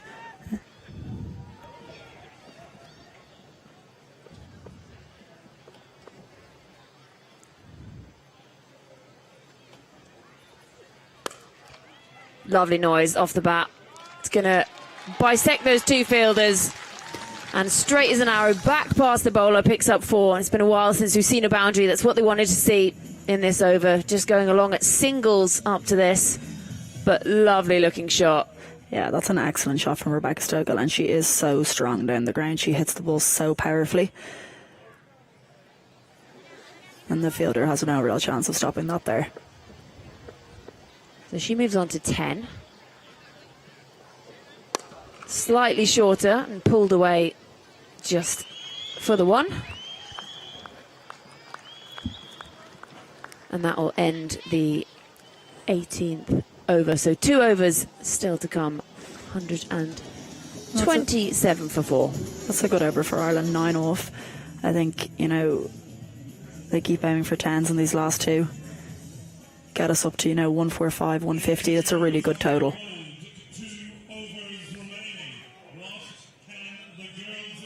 Yeah, and this is when you really think, right, let's just push up to that next gear. With 4 wickets down, there's batting still to come. We've got 2 overs to come. We're 127 on the board. You think we can just try and take this on. Kamari with ball in hand, just directing traffic, pushing mid.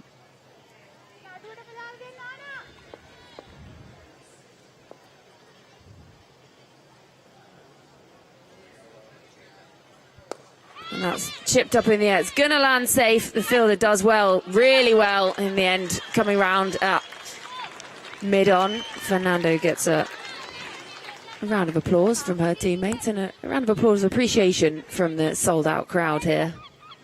Yeah, that's a lovely piece of fielding.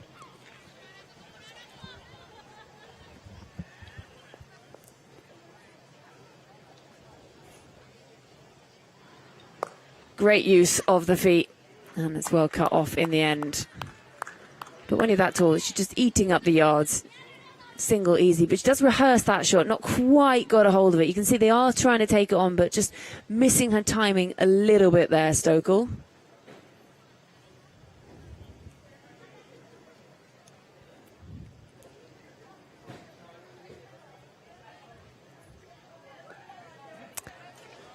Well, she's got lucky there. She's really felt for it wide outside the off stump and actually picks up 4. And you know what? In the scorebook, it's just going to say 4. Yeah, that's a good result for Ireland. I think, when you're going hard at the ball at this time in the innings, you don't really care where the ball goes. You're looking for boundaries, and the outcome was a boundary, so I don't think she'll mind too much on that one. She sort of stepped across and actually gave herself even more room, and it was almost too far. I think she's done really well to hit that, given how much she had to stretch.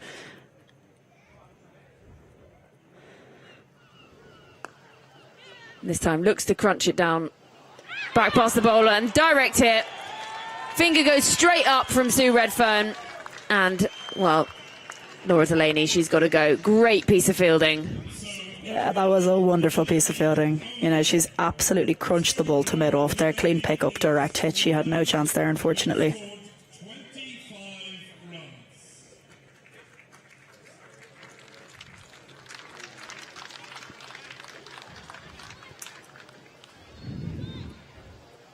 Yeah, really good bit of work, this. Delaney uses her feet into the ground. And the direct hit so often.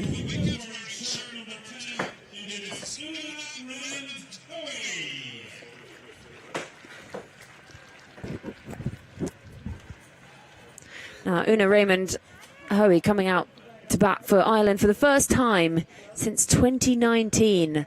The world was a very different place back then.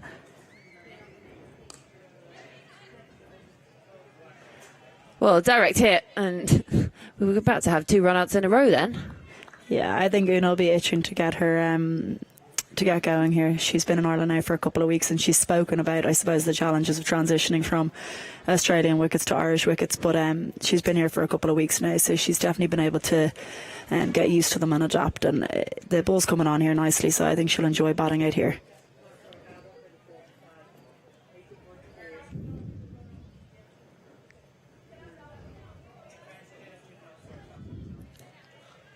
Yeah, that's well bowled in the end.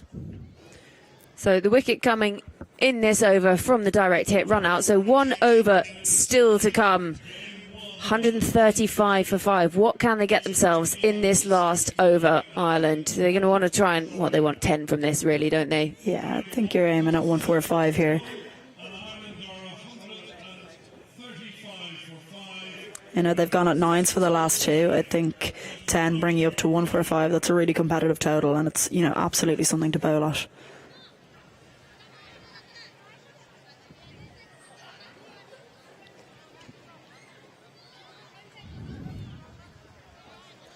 So, yet to get off the mark here, Una Raymond Hoey. She just gives herself a couple of stretches, surveys the field. Rebecca Stokel looking very chill at the non-strikers at the moment. She's gone along nicely. 15 from 12 for her. And, well, it's sort of been Australian weather today, so Una Raymond Hoey will feel slightly at home. It's definitely gotten a bit colder. And that's really good fielding off her own bowling. There's a few in the crowd, perhaps thought that might have been a catch, but definitely struck into the ground. So 5 to come, 135 for 5 on the board. The noise of seagulls in the distance. The drums have slowed slightly in the Sri Lankan camp. They're feeling the excitement of the final over. Comes down the wicket, chipped up in the air, and fielder gives chase and in the end, just pushes it over that boundary rope. And that's what they would have wanted. Yeah, she's dissected those two fielders very nicely.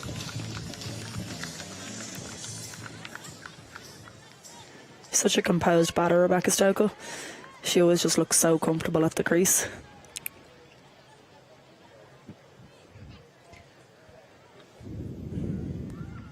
Yeah, this has been a nice cameo from Stokel. 19 off 14. She's got 4 deliveries to come. Straight up in the air, over the fielders, 2 of them giving chase. And it is a quick outfield, but they're going to cut it off. And a little bit of a misfield. Not quite noticed by the batters. Don't know if they would have been able to get back for another there. But that's putting that pressure on the fielder because they know that they're trying to push for that next run.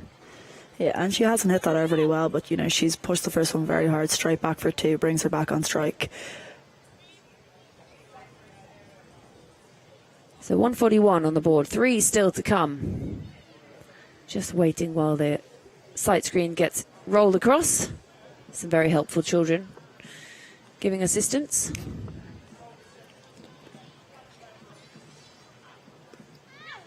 I think has she got bat on that, or has it come off? Just waiting for that umpire signal. Yeah, the leg by signal there.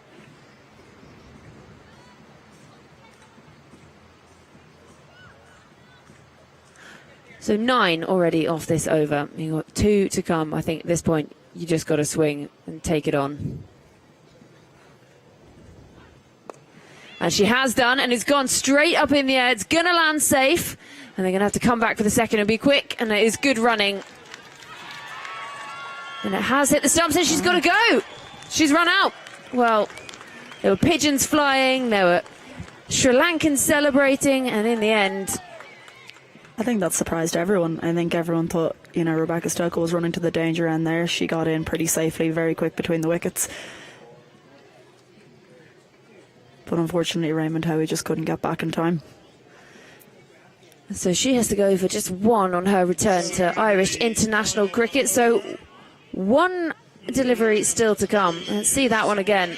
So it was definitely, we thought Stokel was the one running to the danger end up near the bowler, but keeper calls it, and actually it's just because it was completely missed by Prabhadani and then just rolls on to hit the stumps. Yeah, and a direct hit in the end. Direct hit, well, so often we say a direct hit causes the wicket. It wasn't quite what she'd intended, but you'll take it. Last 1 to delivery. come. Arlene Kelly faces up. And she crunches it. And they're going to come back for the second again. Fielder somewhat falls over. And they do make it. Well, in the end, well, we talked about that magic 145. And they have made exactly 145 for 6 from their 20 overs, Ireland. And I don't think they'll be too disappointed with this. They did make a good start, 34 in the power play, and at 10 overs, 73 for 1. But they lost wickets. After that 10 overs, Sri Lanka really got themselves back into the game. They started taking regular wickets. Wickets falling at 83, 95, 110. Few small cameos down the order. Stokel, you've got to talk about her. 23 from 17 for her. But Sri Lanka, I mean, who do you think will feel happiest at this point? I think Ireland will be pretty pleased with that. I think, given where we were at 15 overs with 5 overs to go, I think that's a pretty good result, and they'll definitely feel like they've got something to bowl at here. I think Sri Lanka, I don't think they'll think they fielded their best. There was a lot of 2s in that middle period.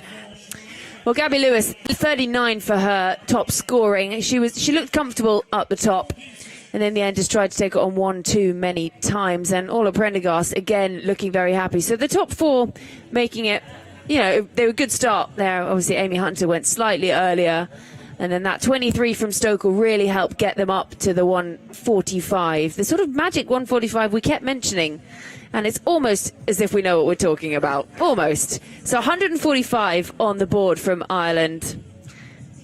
And that partnership there, 59 between Gabby Lewis and Ola Prendergast, really important. That's what helped get them up to that 10 over mark of 73 after they lost Amy Hunter before that. And then a few further down, Rebecca Stokel and Laura Delaney a 24 partnership between the pair of them, and then Stokel managed to keep herself in to the end just to help push them up past the 140 mark. Well, the Sri Lanka bowlers, pick of the bowlers, Fernando, 2 wickets for her, but there was some really tidy bowling. You know, you look at Nissan Sala, 18 from her 2 overs, 20 from her 4 for Prabhadani and the wicket, so really economical for her, going at just 5. So, well, you can never really talk about a wicket until both teams have batted on it, but we think Ireland will be pretty happy with that, don't we? Yeah, I think so. I think it's a good first run out. They haven't played international cricket in a long time. I think they'll be pretty pleased with that total. Yeah, so we're going to have the break between the innings now, and, well, after the break it will be Sri Lanka requiring 146 to win today. This the first of 2 T20s. Ireland hosting Sri Lanka, and we'll be back soon to see if Sri Lanka can do it.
Welcome back to Pembroke Cricket Club. At the end of the first innings, Ireland women finished on 145 for 6. And Sri Lanka have a bit of a job to do in order to chase 146 down and win today's match. I'm joined here by Shauna Kavanagh. Shauna, welcome. Thanks very much, Rocky. Shauna, your home ground here, 145. What do you think of that as a total for the first innings rather? Yeah, look, I think they'll be pleased with that total. I do think it is a good batting wicket, so I think they're going to have to bowl and field really well here, which they're absolutely capable of doing. Interesting tactic here with Freya Sargent taking the first over, but she's been bowling exceptionally well in the domestic competition here, so excited to see how she goes here. Yeah, she really has been. It's a lot of pressure on the young bowler who hasn't played many international matches so far in her career. But the way she's been going, I'm sure she'll be keen to take up the challenge. Yeah, and I think she kind of thrives as well in these situations. You know, she's such a mature player for the age that she is. Definitely. So first ball underway.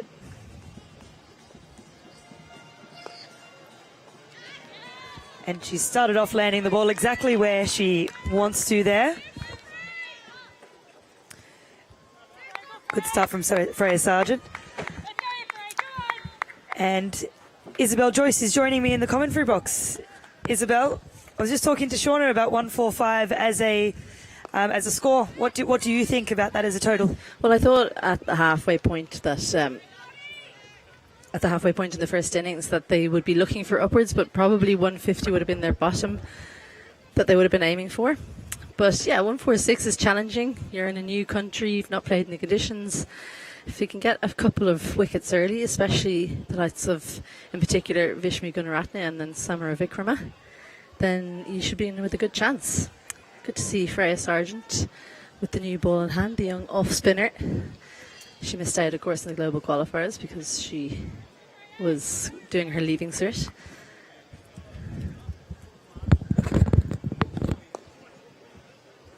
And I think as well, having a leg spinner in the team like Cara Murray, who just fielded the ball, is a good option because it's something we haven't seen so far today. Pretty much just finger spinners, no wrist spinners. And she'll have a point to prove. She was left out of the ODI squad. Nice little deft touch that's going to run away all the way to the boundary. So quick down there to the clubhouse. So first boundary comes off the bat of Samara Vikrama. And as we've seen in the previous innings, that little deft touch down to third man runs away on this fast outfield. Yeah, and you'll get a lot of that from Samara Vikrama. Plays a lot behind the wicket. Good on the sweeps. Probably not the player that'll play down the ground, so I'm not sure long on is required for her. And they're going to move 45 to third, which I think is a good move. And then they'll move their square to 45 and their mid-wicket to square. So lots and lots of space in front of square leg on the leg side. Two fielders in the deep, mid-wicket and long on. Drops it short. And as so often happens, one mistake breeds another. Good work from Gabby Lewis in the deep, manages to keep it to 2. And you saw a lot of Samara Vikrama in the Asia Cup where she was player of the match in the final there. Yeah, she was so impressive because when Chamari Atapatu was dismissed, they still needed 70 odd for victory and 7 or 8 overs to do it. And against India, that's no joke. She was put down actually by the Indian captain, which was quite the moment in the game, and really easy catch at mid-off. Then she made them pay. So that, I mean, they had to just look at themselves. First over gone, 7 without loss are Sri Lanka. They're those moments that they just stay with you for a long time. Yeah. And then when you put a catch down like that, especially. Yeah. I think Harmanpreet Kaur has probably thought of that every single time she's woken up. And every time she's going to bed, that's the moment that plays over and over in her mind. Because it's the first time they've lost the Asia Cup to Sri Lanka. Vishmi Gunaratne, the youngster there in the middle, was run out for just 1 in that final by her captain Chamari Atapatu. But she's a very dependable figure at the top of the order for Sri Lanka. It feels like she's been there forever, even though she's only 18. Turns 19 soon. Ava Canning will take the second over. She's used to taking the first, but I think she'll be happy enough having seen the first over go without too much. A lot of these young players are seeming more and more mature as cricket has coming through. Oh, and another deft touch, no third. I think this will go all the way. Leopold, as she did in the last over, will have to just shepherd the ball to the boundary. So the first ball, a little bit short, a little bit wide, goes for 4. We're just with this was very well played there, using the pace of the ball. We see a lot of in-swing usually from Ava Canning, but that hasn't moved in quite so much. So she's going to have to adjust her line from what she does when it's a big day for the swing. Yeah, it's such a tough field to bowl to, especially your first couple of deliveries. There's a mid-wicket in there that I think maybe you could bring across just for the first 2. And it's going to go pretty much the same, but this time goes straight to Leopold. And Gunaratne, one of many young players around the world doing well. It's a no ball. Aidan Sievert calling the no ball, just trying a little bit too hard there. Ava Canning preferred to Jane Maguire in this game, so she's no doubt feeling a little bit of pressure to perform and keep her spot, aside from the obvious issue of trying to win the game. It's a free hit.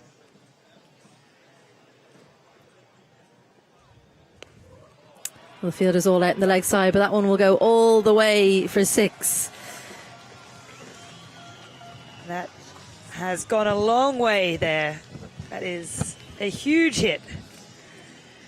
Given the freedom of the free hit, Canning has bowled that just outside off, and it's gone all the way into the crowd. Huge reaction there from the crowd. No catch taken. I think I would have put the drink down, given myself a chance at 2 hands. The big pressure here for Ava Canning. She's gone for 4, then bowled the no ball that went for dot, and then gone for 6. So she's got to do something to try and reel this over back. And you make a great point there, is with the pressure for selection and competition at the moment. We've got Georgina Dempsey, who bowled great during the Super Series, and she's out injured. And then Jane Maguire, who's missed out today. There's a lot of people really pushing that new ball spot. Yeah, and I mean, Alice Tector included for the ODI squad, so that's another person that could be taking Jane Maguire, not in that ODI squad, but Alice Tector, the one that she'll be fighting for a spot for there.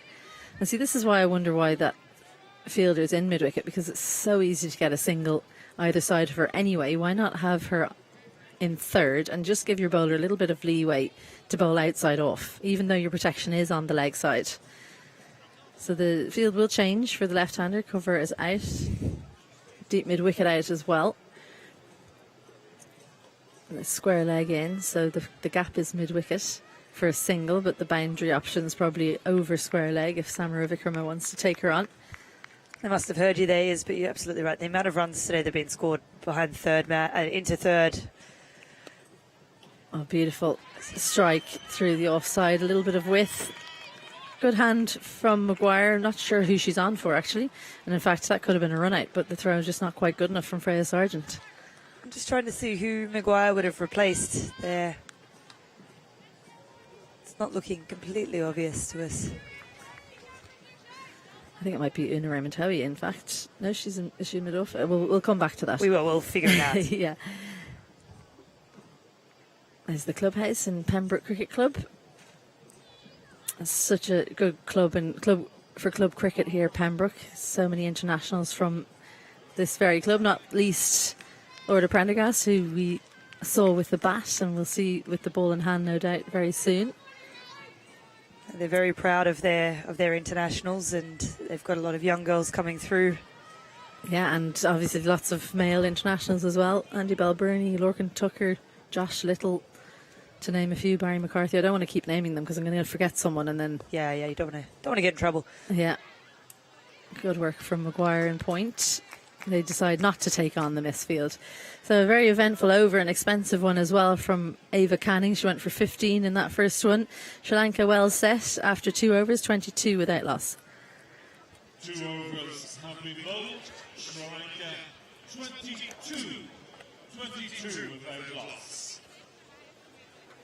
At the same point, Ireland were 13 without loss, so scoring with a bit more freedom. Sri Lanka, I'd say that maybe just had very, very clear plans and difficult fields to bowl to from Ireland. Orla Prendergast, the player who grew up playing her cricket on this very ground, and she'll be bowling into the famed ridge. So for anyone at home who hasn't seen cricket played in Pembroke before, Celeste, can you explain what the Ridge is? The Ridge is a famed patch of the pitch where the ball tends to kick up and do all sorts of unpredictable things when it's hit.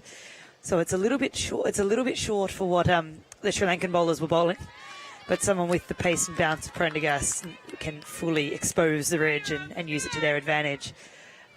Certainly home ground advantage from Ola Prendergast. She's taken a lot of wickets here, scored a lot of runs here. She knows the conditions well. Yeah, started with a decent pace there, a little bit wide. We've got a third out on the boundary, and we have fine. So everyone in front of the bat saving a single. Better line, good length as well. She does have the ability to bowl a bouncer, Ola Prendergast. We don't see her do it too often. Is it something you think she should take out of the toolbox a little bit more often? I'd like to see her bowl it more. Yeah, she's probably too nice, but no, she bowls a really heavy ball even when she's hitting back of a length, and she definitely does have the ability to get the ball up. It's something we saw a lot more of the girls in the last few weeks in their the Irish girls in their provincial games. Dances down. Yeah, and just such extra pace on the ball. That'll fly away to the boundary. Third was too fine. And Orla Prendergast goes for her first boundary in Sri Lanka. Well, they're just picking up where they left off in that Asia Cup final. These two, especially Vishmi Gunaratne missed out. She just changes the length and then sends it backward of point. She's used her hands so well there. She's just waited, got the perfect touch on it. Ireland will have to look at what they're going to do about all these runs scored at third man and how quick it is out there. Well, that's good movement in. That one's gone fine now. So Freya Sargent has work to do. Good turn and throw. Excellent quick release. So they've decided not to come back for the second. Really good work from her down there. I think if we had Prendergast and Lewis running together there, that probably would have been two. Not saying anything negative about Gunaratne and Sarah Wickrama there. But the running in the first innings was extremely aggressive. I will say that most of those twos are hit to the square boundaries. The straight boundaries, it can be a bit more difficult to run twos. No, you make a very good point. There's a lot more space square on this ground. Third is out and square leg. The fine comes up inside the ring for the left-handed Samara Wickrama. A little bit uppish there. That's a good line and length to start off with to the left-hander from Prendergast. But Ireland desperately need a wicket. It's not the kind of target that you lose it in the first few overs, but they'll definitely put themselves under the pump if they can't reel in these runs being scored in the power play. Definitely. It's been a expensive power play so far. Big ball this. Clipped away. The fielder's out there in the deep, but it's hit so sweetly that Ava Canning can't stop it. What timing from Samara Wickrama. That's the timing of a player in red-hot form. And a 4 to close out that over for Prendergast as she closes out that one over going for 9. And that's a brilliant shot there from Samara Wickrama. As Isabel mentioned, it was an important ball in the context of the game. That was the difference between it going for 9 and going for 5, and Canning has not had enough speed to get there. Well, I just noticed from that replay, she's well in off the boundary.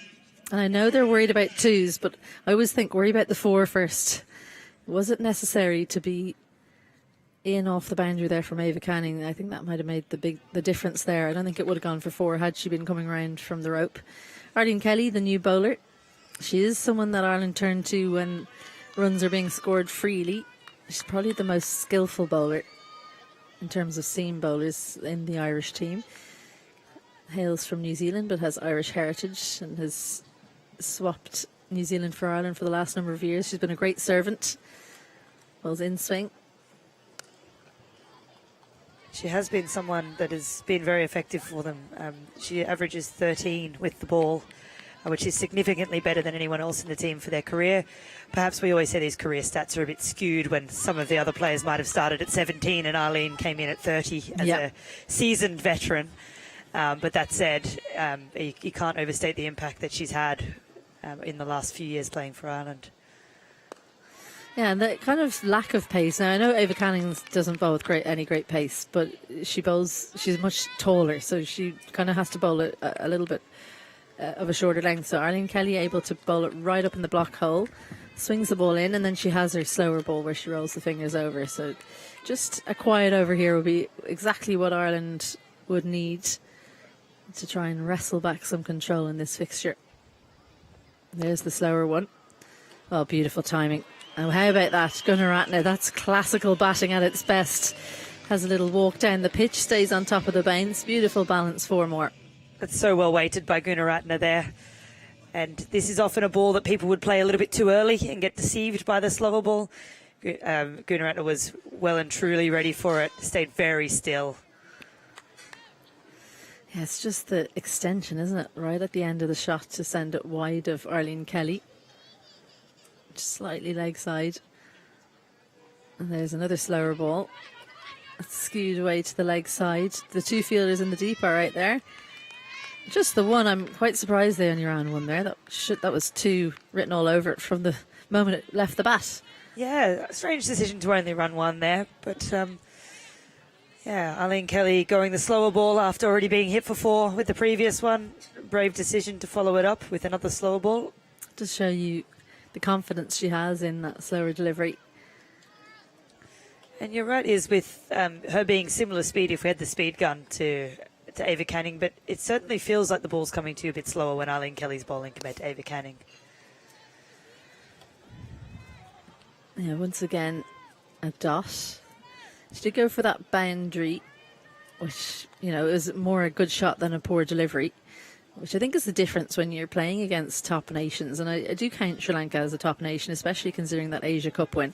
You don't have to bowl a bad ball to go for 4. It's, you know, they are constantly putting you under pressure. They're constantly asking questions of the bowlers. We've seen that from just even movement around the crease, coming down the pitch. Questions being asked of the Irish bowlers. Good use of the hands again. From Samara Vikrama.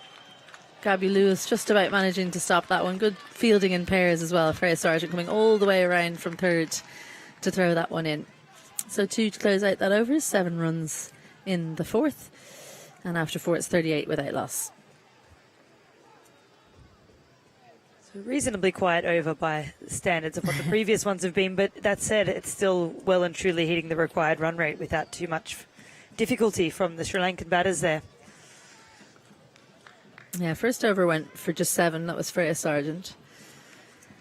But yeah, Ava Canning's 15-run over was, you know, expensive, and Orla Prendergast even went for 9. So they need the placement of that third fielder exactly right to try and make sure no boundaries can be scored there.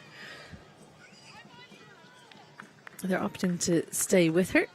There in the front, on the left of your screen there, Shauna Kavanagh and Georgie Heath taking in the atmosphere. You can even see she can even hear her name. Orla Prendergast to bowl her second over. A little bit wide there. Vishmi Gunaratne does like to come down the pitch. Tried just to change things up for the bowlers, but couldn't reach that one. Wonder what Sue Redfern's saying to her there. You were a bit close to the wide line there, Orla. A little bit of a smile. Yeah, Sue's pretty confident in her decisions. I'd say she gave Orla a big smile there, and I think you'd have to be a brave person to question Sue. Oh, I highly doubt that Orla would have been questioning her, but it is absolutely fantastic to see Sue here. She's an icon in the women's game. So to have her umpiring this fixture is quite the thing. She's just a great person, I have to say. Always enjoyed when Sue was umpiring. Much better. Straight, that goes straight to the fielder. Jane Maguire in mid-on.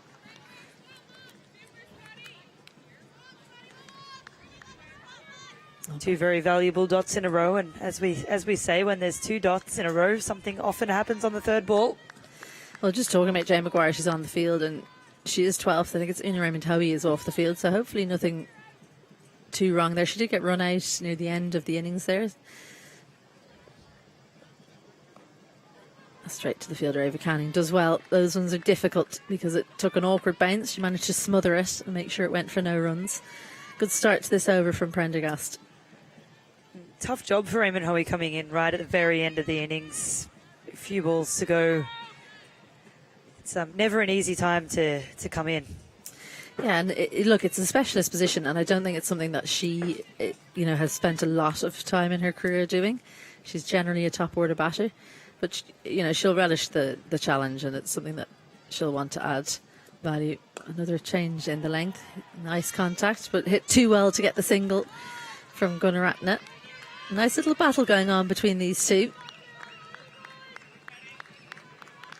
4 dots, but all from very strong, confident shots. Laura Delaney just having a chat with Orla Prendergast here, maybe just checking if she wants any changes in the field given the shots that have been played. I think the only possible change would be maybe bringing fine leg up and dropping mid off. So might see a shorter delivery now from Orla Prendergast. Just test the wicket out. Yeah, square goes out, third comes in, so you can maybe expect some chin music. That's what I've been hoping for all game. Let's see if she gives the crowd what they want. Yeah, test out the middle of the pitch, and Vishmi Gunaratne, well, it wasn't the line that Prendergast would have wanted. Gunaratne can just watch that one go through. Ideally, you want that directed at the batter, so they have to play a shot or they have to sway out of the line of the ball. Good idea nonetheless, just to make sure that everyone in the Sri Lanka dugout knows that she has it in the pack. Exactly. It must be nice to have, just to scare the batter into not coming down at you. Oh, well, that's a loose delivery. That's a really disappointing delivery when there's been 5 dots. 5 wides is exactly what Ireland won't have wanted. You can see the disappointment from Orla Prendergast. She went for the Yorker, she looked for the setup, and it hasn't paid off. And it's not a ball you would have seen Orla Prendergast bowl too many times in her career. But that's the problem with the Yorker. When it goes well, it's a great delivery, but when it goes wrong, it can be expensive. Yeah, poor Amy Hunter there had no chance behind the stumps. I think she's probably the shortest player on the field for Ireland anyway. That one's going to be a single down to Freya Sargent. So after an excellent first 5 deliveries, the final delivery goes for 6, 5 wides and a single. Orla Prendergast now has 2 overs, 0 for 14, and after 5, Sri Lanka are 44 without loss, and that brings about the change in the commentary position. Georgie Heath and Shauna Kavanagh to take you through the next 5.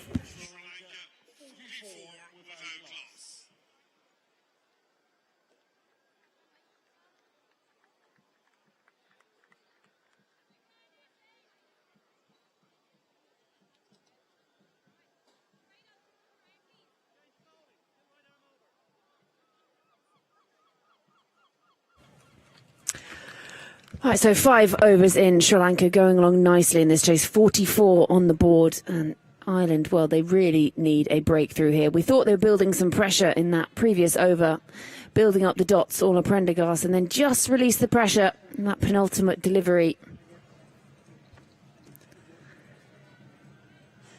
Yeah, Sri Lanka are motoring here. The girls will be looking for that breakthrough.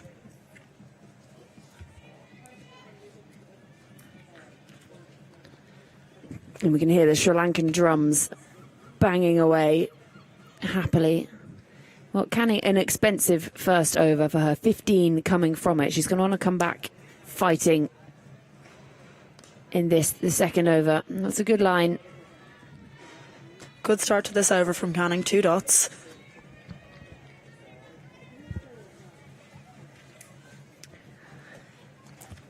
We talk so often about T20 cricket, it's all about building partnerships, and that's exactly what these two have done here. They've just dug in, they've taken a hefty chunk out of this chase early on. 44 already on the board.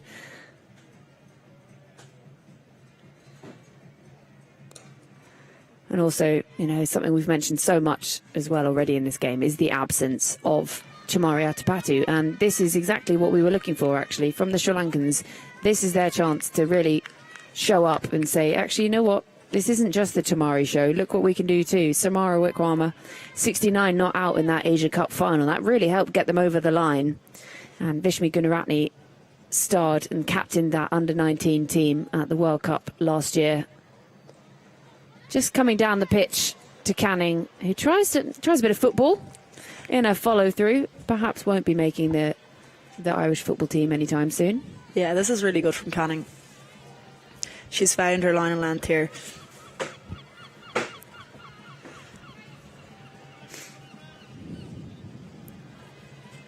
The drums playing again, the Sri Lankan drums. They're a very happy bunch over there. There's lots of Sri Lankan fans in as well today. Sold out crowd, and a beautiful part of the world to play and watch cricket in as the left-hander faces up.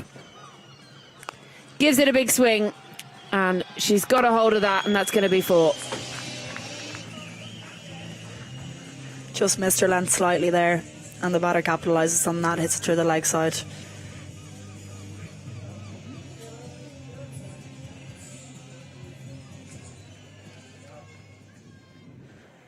Such small margins at this level.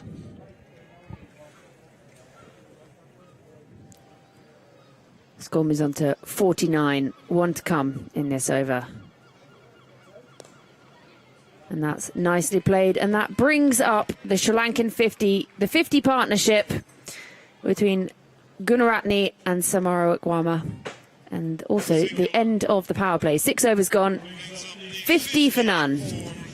Yeah, I think Sri Lanka will be really pleased with that power play. They've looked very powerful. They've hit the ball hard, and they just look really comfortable at the crease. So Ireland are going to have to find something here.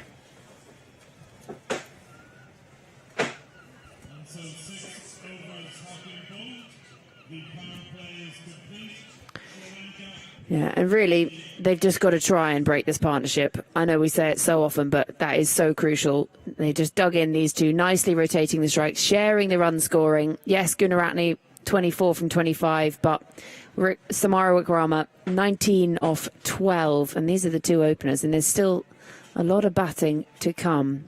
And so Ola Prendergast has been handed the ball again. Well, she was going along really nicely in that previous over, racking up the dots, and then just strayed slightly. Coming round the wicket, finds the outside edge, and well, sometimes it's just not going your way, and it races for 4. That's well bowled from Prendergast, and it's unlucky. We've spoken about it already today, Georgie, but the outfield just so quick here. Third had no chance of getting around to that. There was a gasp from my right in the commentary box as that flew away. Literally nothing you could do about it as a bowler, as a fielder. It was a good delivery, just found the edge. And that's good recovery, this from Prendergast. And the only problem you have really with something like that is because it's got such pace on it, you find a bit of bat, it's going to race. Yeah, absolutely. And I think excellent delivery that's gone for 4 runs. It doesn't actually reflect what's happened. Cricket's evil, isn't it? It is. It's a batter's world, I think. It's a batter's world, and we're all just living in it. Shorter from Prendergast, and again, lands safe. Has it gone all the way? No, Sue Redfern signals 4. I don't mind that from Prendergast, though. Batter doesn't look entirely comfortable under it.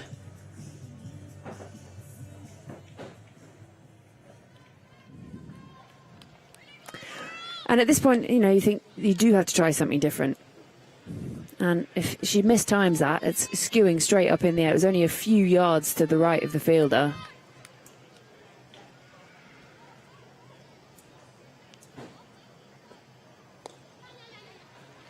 Again, just dabbed away.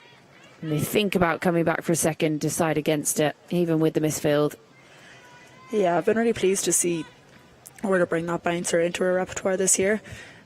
She's bowling quick this year. She's always been capable of bowling it, but just I suppose having the confidence to bowl it. And she, we kind of saw it introduced in the Super Series, and she's taken some wickets with it. So it's really good to see her trying it out here today.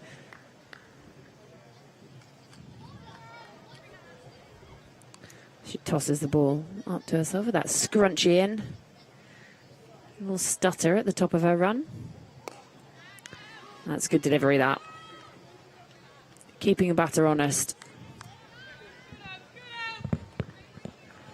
What I like, even here, they are under the pump a little bit, Ireland, but the voices are still up in the field. They still got that positivity. They're backing their bowlers, they're backing their fielders. Get a breakthrough and you're right back in this. Yeah, I think it's something the girls are very good at as well. They know how quickly the momentum in cricket can shift.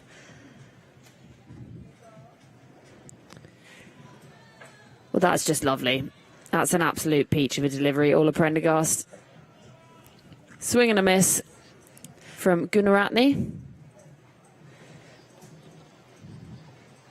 That's just a beautiful delivery, straight and slightly misses the outside edge.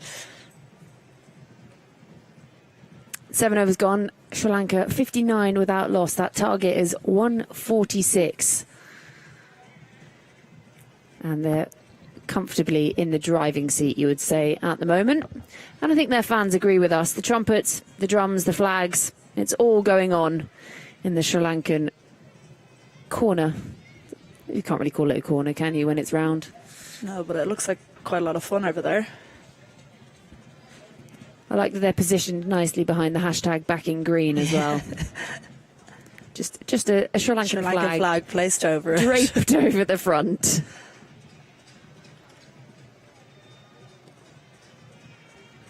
Just nudged away. Again, these two are being just as quick through the wickets, through the running as the Irish players. And actually, a bit of a misfield means that they do capitalise and come back for a second. If I could just get my words out properly without just sort of throwing them up in the air and wondering where they might land, it might be a little easier. But we saw it with the Irish players, they were so quick with that first run, always pushing for a second. And I think Sri Lanka have sort of trying to go with the same sort of tactic, put the pressure on that fielder and think about coming for the second always. And that's clubbed away. She's given it the full kitchen sink. 1 bounce 4. And she really means business here. Continuing exactly the same vein. She brought up that half century in the Asia Cup final and saying, you know what? We don't need just Shamari Atapatu. There's a lot of us here who are really good players too. And this is just why. Yeah, she's hit that very well again. Length just slightly missed and, that's punished into the leg side.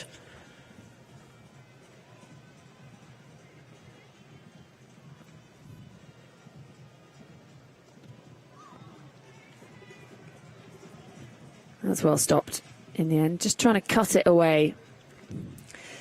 Yeah, and I think, Georgie, just going back to what you said about, the girls still being up and about and being able to hear their voices, I think it's really important that they stay on this year.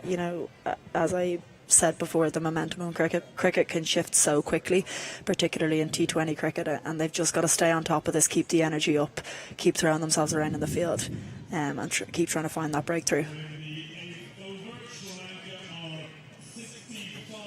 So, the physio just coming out to have a chat with Amy Hunter. It looks like the ball was maybe hit into the ground and into her helmet. You always wonder, do they ask you what day of the week is it? I never know that one anyway. Yeah, they tend to ask you questions that, to be honest, I think you probably wouldn't know the answers to, regardless of what kind of condition you're in. I've been thinking that with English questions recently, when they say things like, who's the Prime Minister? You don't know when you're not concussed.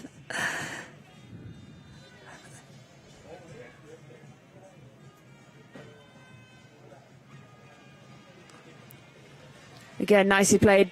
Picks out the gap. And there's another 4 off the bat of Samaru Akwama. And Sri Lanka making this look very easy now.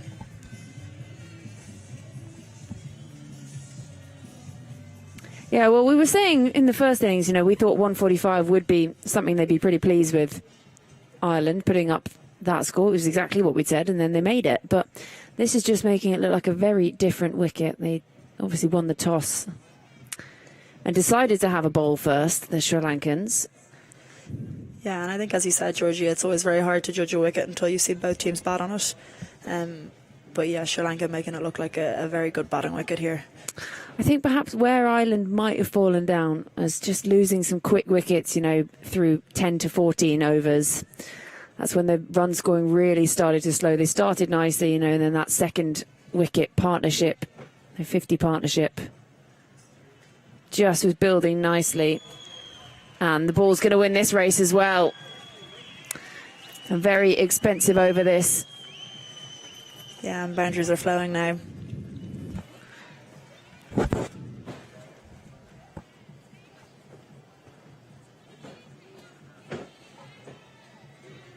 just waited on that really nicely.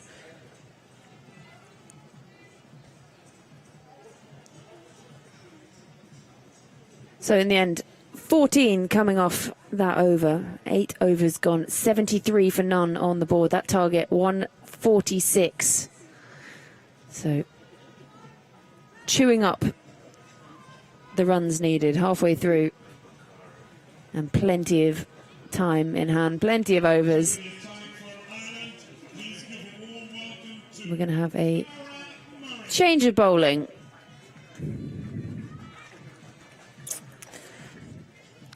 Yeah, and I think this is a good decision. I think, Cara Murray has the ability to make things happen. I think most leg spinners do, so hopefully she can get the breakthrough for her team here.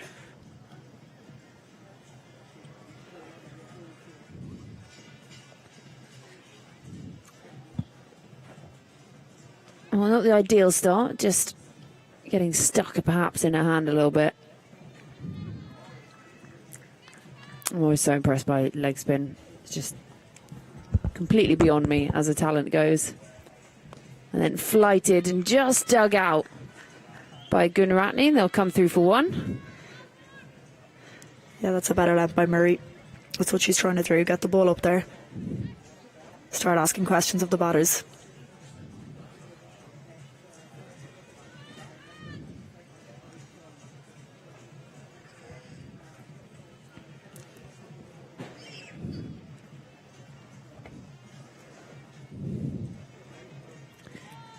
Yeah, that's lovely. Just beating that edge.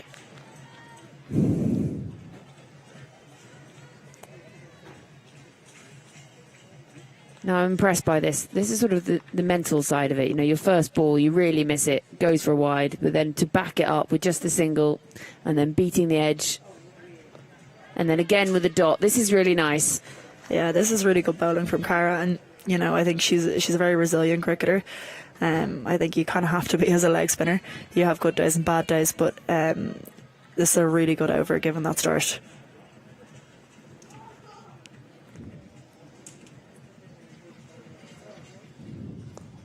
Nice use of the feet, and it's just clipped away. Two fielders coming round, they'll cut it off, and so it'll just be the one. And she does get a round of applause from her team. Made up some yards. Yeah, Jay Maguire's done really well there to keep that to one on the pitch as 12th here in place of someone.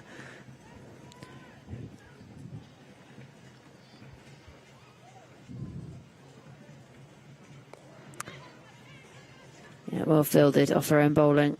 And this is when you need the backing up, because they've just got a free run really there. Yeah, and that's unfortunate. Bowler's not happy about something though. Looks like it might have hit the batter on the way through. Or else she was just giving out to her teammates, one or the other.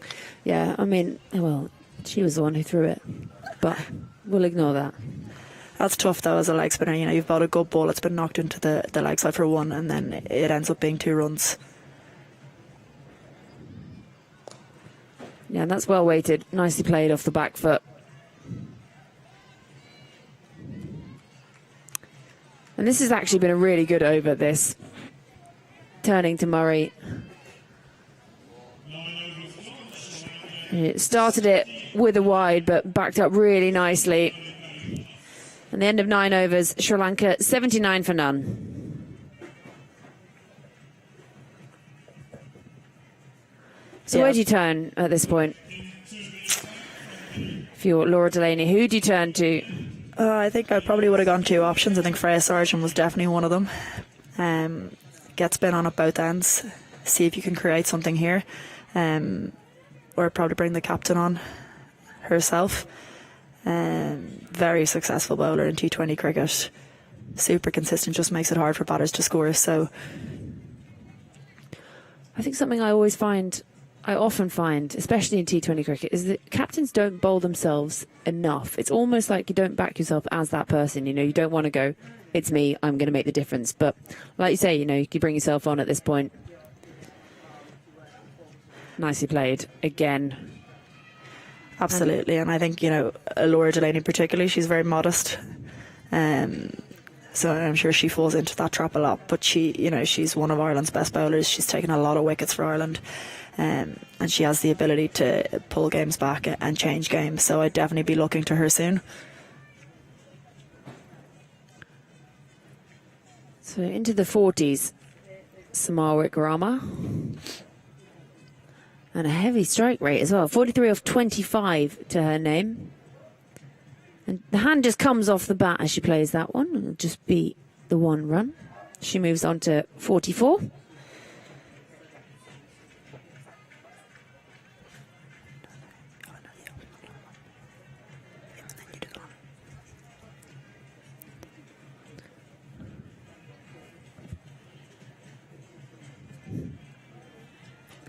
She tosses the ball up to herself.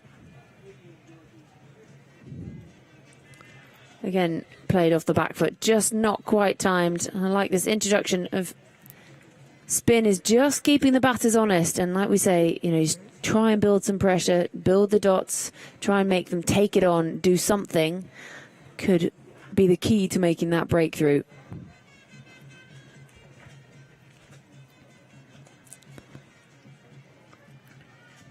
It's nicely played into the gaps. Good chase given by Sargent. She's done the yards.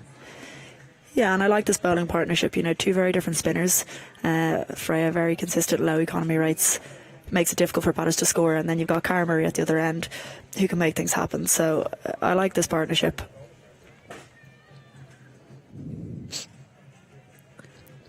So 2 to come in this Sargent over. Gone round the wicket to the left-hander.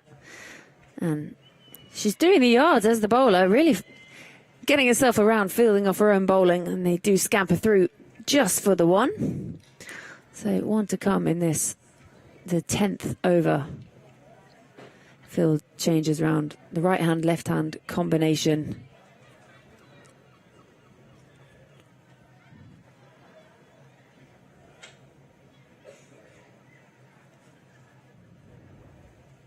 Flighted delivery, and it's up in the air. Fielder comes in, takes the catch, and that has finally broken this partnership.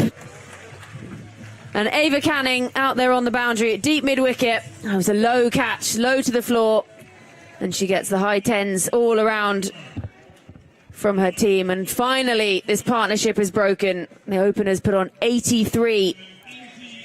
And Gunaratne, she goes for 30 from 34. 10 overs gone. Sri Lanka 83 for 1.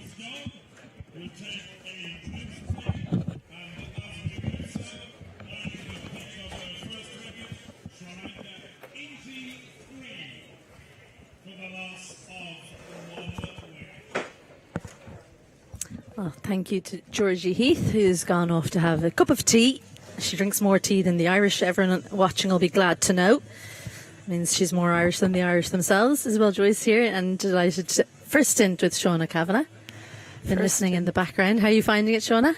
Yeah, it's definitely different being this side of the rope. I think I watch a lot of cricket but don't actually speak about it out loud, so it's definitely something different. But no, it's been an enjoyable game so far. Delighted that Freya got the breakthrough there. She's been bowling so well all summer, and she's such a what I say is a mature talent. She's so mature for the age that she is. So especially as a spinner, we so often see bowlers changing from seam to spin, but she's kind of been bowling spin the whole time. That's the Sri Lanka squad. Notable by her absence is Shamari Atapatu. She'll be returning for the ODI series. Kavisha Dilhari, the up-and-coming Kalisha Dilhari, coming out at number 3. She got 30 from just 16 deliveries in that Asia Cup final to hand the win to Sri Lanka. Another right-hander joins the left-handed Samara Vikrama out there in the middle. And as you say, good to see Freya Sargent getting the wicket. Good timing as well, going into the drinks break, just making that breakthrough right before. Great timing. And I was saying to Georgie just before you came back on, Izzy, was that I love this partnership of the spin bowlers bowling in tandem. Cara Murray first ball there, she dragged it down on the offside, but she came back super well. Brilliant over by her, just put a little bit of pressure back on. And then Freya from the other end. So I like this. Yeah, it had to add all the power. I think they're enjoying the speed for the Prendergast. There's a big full toss. That's not going to help matters, as it was a no ball as well. It's been called a no ball from Sue Radfern. And a nervous first delivery in her first over. Nervous first delivery on her second over from Cara Marie. So this will be a free hit, which won't help matters for Ireland. She didn't really get hold of it. I think it surprised her a little bit, but she did manage to miss the fielder in 45. Yeah, and she'll be disappointed with that, Cara. Yeah, and an easy no ball to give because it was almost shoulder height. Dragged down for the free hit, and as much as we saw for the first free hit, 6 runs. Cara Marie, well, she's got to do a lot of work to drag this over back. Already 11 from it. And she's just sit back and hit that so powerfully through the leg side. Almost looked like she mishit it at the start, but it's cleared the rope convincingly. Yeah, amazing bat speed. So a bit of a chat between Laura Delaney and her captain Cara Murray is 50 runs for Samara Vikrama with that 6. What a way to do it. Nothing better than getting a free hit when you've got the 50 coming up. She was on 49 before that one. Quicker one, short, heave leg side, but they'll only take one. I think they thought it was definitely a single, and then just didn't run hard. Their Sri Lanka, their running hasn't been as good as Ireland's running was in the first innings. No, I don't think so, and I think that's something that really kind of saved Ireland through that middle period. The ball wasn't coming on, I suppose, as they'd like, and they weren't hitting the ball probably as hard as they'd like, but their running saved them in that period, and I think much better from sometimes almost when you're hitting the ball that well, you don't run the first one hard. Well, something that, because I've always been sitting at the front of the tent watching the game, there've been a few overthrows in the Irish fielding innings. Yeah, a couple of loose throws, I think. Okay, so it's more the throws haven't been on target. Hard to see from the angle we're at, but you've had the monitor to be able to keep a closer eye. Another no ball, and I think this might be the end for Cara Murray, unfortunately. A no ball over waist height. It's going to be another free hit. Kavisha Dilhari will face the free hit. Not deemed dangerous, so she won't be dragged off. Yeah, I mean, I'm always sticking up for wicketkeepers, Izzy, but I think more loose throws than Poor backing up. Much better delivery, and unfortunately that wicket won't count. Kavisha Dilhari wanted to hit a boundary of her own, but Cara Murray bowled her best ball on the free hit. Maybe she should stick to that kind of pace. Yeah, and I think that's shown what Cara Murray can do. It just flashed through the air, and Kavisha Dilhari was expecting it slower, wasn't she? That's a beautiful delivery, and I think it's been a bit of a disappointing over for Cara. She'll be disappointed with this, but she's just got to stick with it here. Get out of the over. A little bit leg side, it gets the leading edge, and a couple of good deliveries in a row will give her heart, but I think the captain will probably be in mid-off thinking about who she's going to bring on next, because I don't think we'll see Cara Murray bowl a third here. She could come back later on. I think you might be right, Izzy. Another flasher one. It's worked much better, that kind of speed, and a misfield from Gabby Lewis means there'll be another single, so she'll be disappointed to give that one away. 11 overs gone, and really expensive one in terms of Ireland's bowling. 14 from it. 15 in fact. So after 11 overs they're one away from the team century. 99 for 1.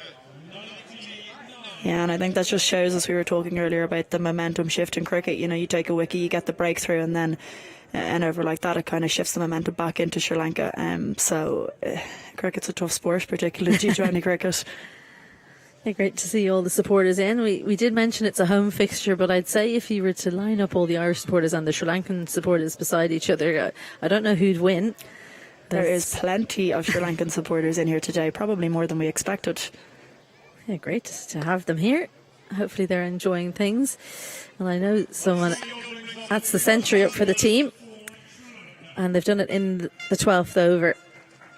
So worrying signs for Ireland.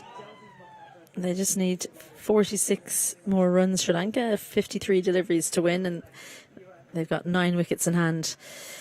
But speaking of Sri Lankan support, hello to John Woods, watching in Galle Fort tonight with Kavisha Dilhari's teammates that she plays cricket with. Great to see them there watching the stream. So I hope you're enjoying watching Kavisha out there. I know she didn't bowl as well as she normally does, but she's looking good with bat in hand, 3 from 5. Lots more runs she'll be hoping for, I'm sure.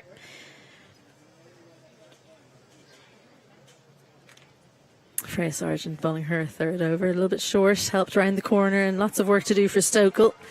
And she won't catch up with it. She's given up on it. Good placement rather than power from Samara Vikrama. And she just makes it look so easy. The Sri Lanka opening batter, 61 the Sri Lanka from 33 now. Making this look super easy. It's not a bad delivery from Sargent, just straying slightly down the leg side, and she's just on top of that straight away. Yeah, you make such a good point. It's just slightly offline, just a little bit too short, and those small margins mean that someone like Samara Vikrama can help it just around the corner and miss the fielder in the deep. And I think Rebecca Stokel cuts a forlorn figure in the deep. She's been beaten on either side a number of times. Good sportswomanship there from Leah Paul, tying the shoelaces of Samara Vikrama. No better woman than Leah Paul, everyone's friend. She made a new one there. She's a great teammate, Leah. Much better from Sargent. Just hit leg side. Race is on between Lewis and Prendergast. Lewis wins that race. Yeah, and I think, Izzy, as you said, the margins are just so small at this level, and I think, you know, the girls have obviously been waiting a long time for international cricket, and that's probably just the difference between the, you know, domestic and international. It's that step up, such small margins. You can't miss your line, you can't miss your length, even by, you know, a small bit.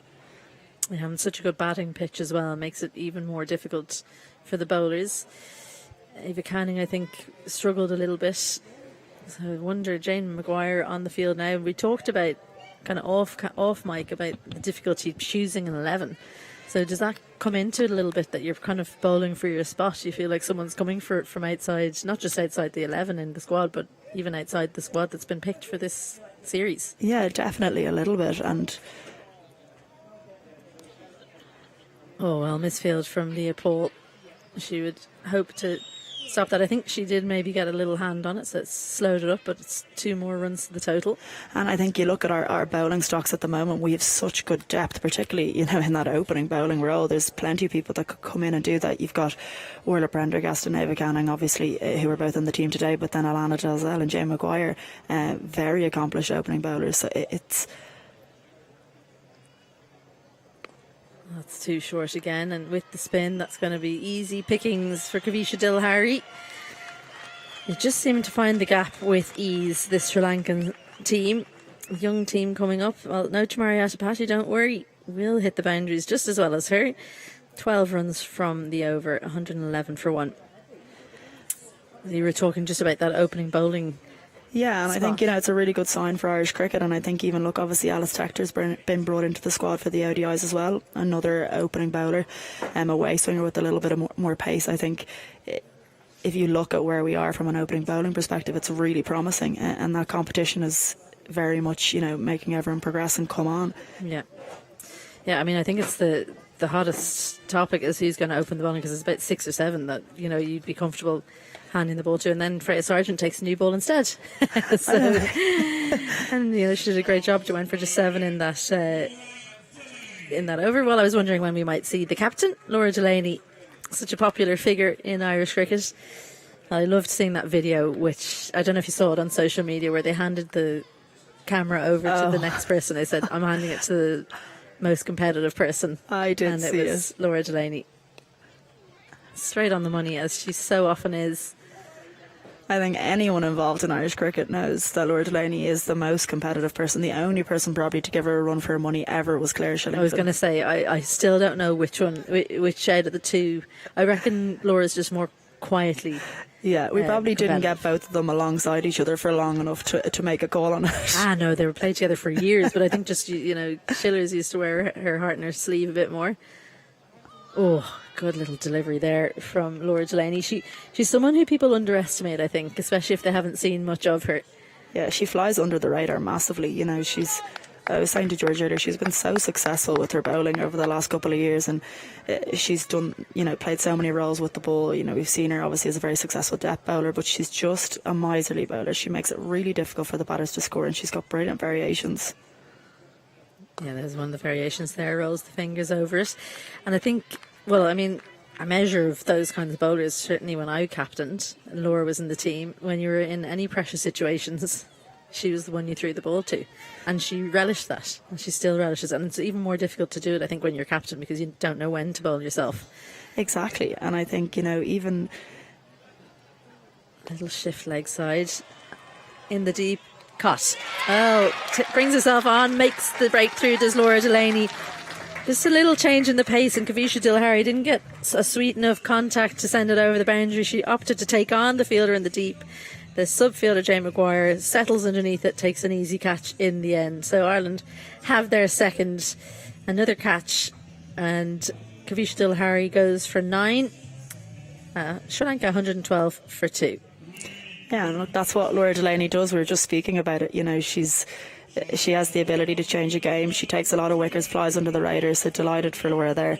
Just have a look at the delivery here. Yeah, and she's tried to hit that on top of the bounce. Just can't get enough of it, and Jane Maguire comes around. Comfortable catch in the end. Well, that will settle some nerves a little bit, I think. Well, the captain's out in the middle, Anushka Sanjiwani. I thought she might open the batting, actually, but they've sent their number 3 out to open. It's paid dividends because Samara Vikramat has been the mainstay in this innings so far. Was that a little leg cutter from Laura there? Yeah, it was, and I think, sometimes as well when she plays T20 cricket, she bowls her variations as her stock ball almost because they're so successful. Yeah. Takes pace off a lot. Yeah, well set field. She's so experienced. As you say, has bowled in every situation in the game. She changed into an opening bowler at one point. I don't think she enjoyed that one too much. It didn't go as well, I don't think. I mean, it nearly felt like a waste, didn't it? You know, your first 6 overs you're trying to get through. She's just so effective in the middle overs. It felt like a waste having her bowling at the top of the innings. And she bowls quite wide of the crease as well and just angles it in. Yeah, and I think, as you said earlier, Izzy, as well, throwing the ball to her in those pressure situations, she just does it time and time again. She has this unbelievable ability to just stay cool in those situations. Yeah, I mean, twice now she's bowled the final over to defend quite a low number of runs to qualify Ireland for World Cups. That's right on the stumps, clipped into the leg side. Orla Prendergast comes in. There's very rarely ever 2 on her. Yeah, and I think, those qualifying tournaments as well, if you've ever played in them, you know how pressurised they are. So, can't underestimate, how much pressure is on those final overs that she's bowling. Yeah, absolutely. Well, brilliant over there from her. Just the 2 runs and the wicket from it. So she's made a good bowling change. Maybe just a little bit too late for me. I was waiting from the end of the power play till now to see her introduced. Ferry Sargent's done a pretty good job as well, though. She'll close out her spell from the Willfield Road end, the off spinner. Just been a little bit short, I think, the last over. She definitely prefer bowling to the right hander, which is unusual for an off spinner. They usually prefer bowling to left handers. Yeah, and she's quite an adaptable spinner. Freya will know there that she's been just slightly off, and she'll come back and change that pretty quickly. She is very adaptable, changes things pretty quickly, and as I said earlier, I'm so impressed with that bit given her age. Yeah, spot on. Well, Orla Prendergast in there at extra cover. There's just the one fielder in the deep on the off side. That's cover. On the leg side, it's long on, mid wicket and square leg. So offering up singles into the leg side. So should Sanjiwani want to take that? And she does, but she'll look to try and double up, I'm sure. Ava Canning, a good pick up and throw will prevent that too. And now the battle is with the left-hander. You reckon she should maybe come around? She's going to come around. Yeah, I think she. I think that decision's already been made.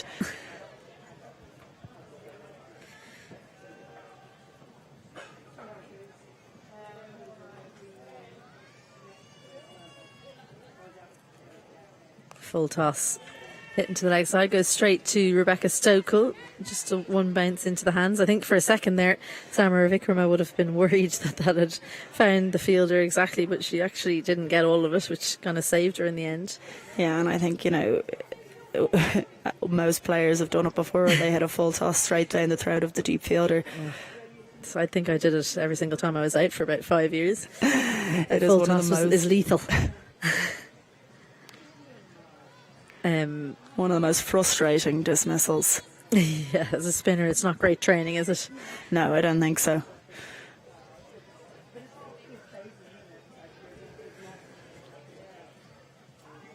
So this game, 31 from 38. It's looking all Sri Lanka. She's just pulled her length back a little bit there, Freya Sargent, as she saw the advancing Sanjuani. That's smart bowling from Freya.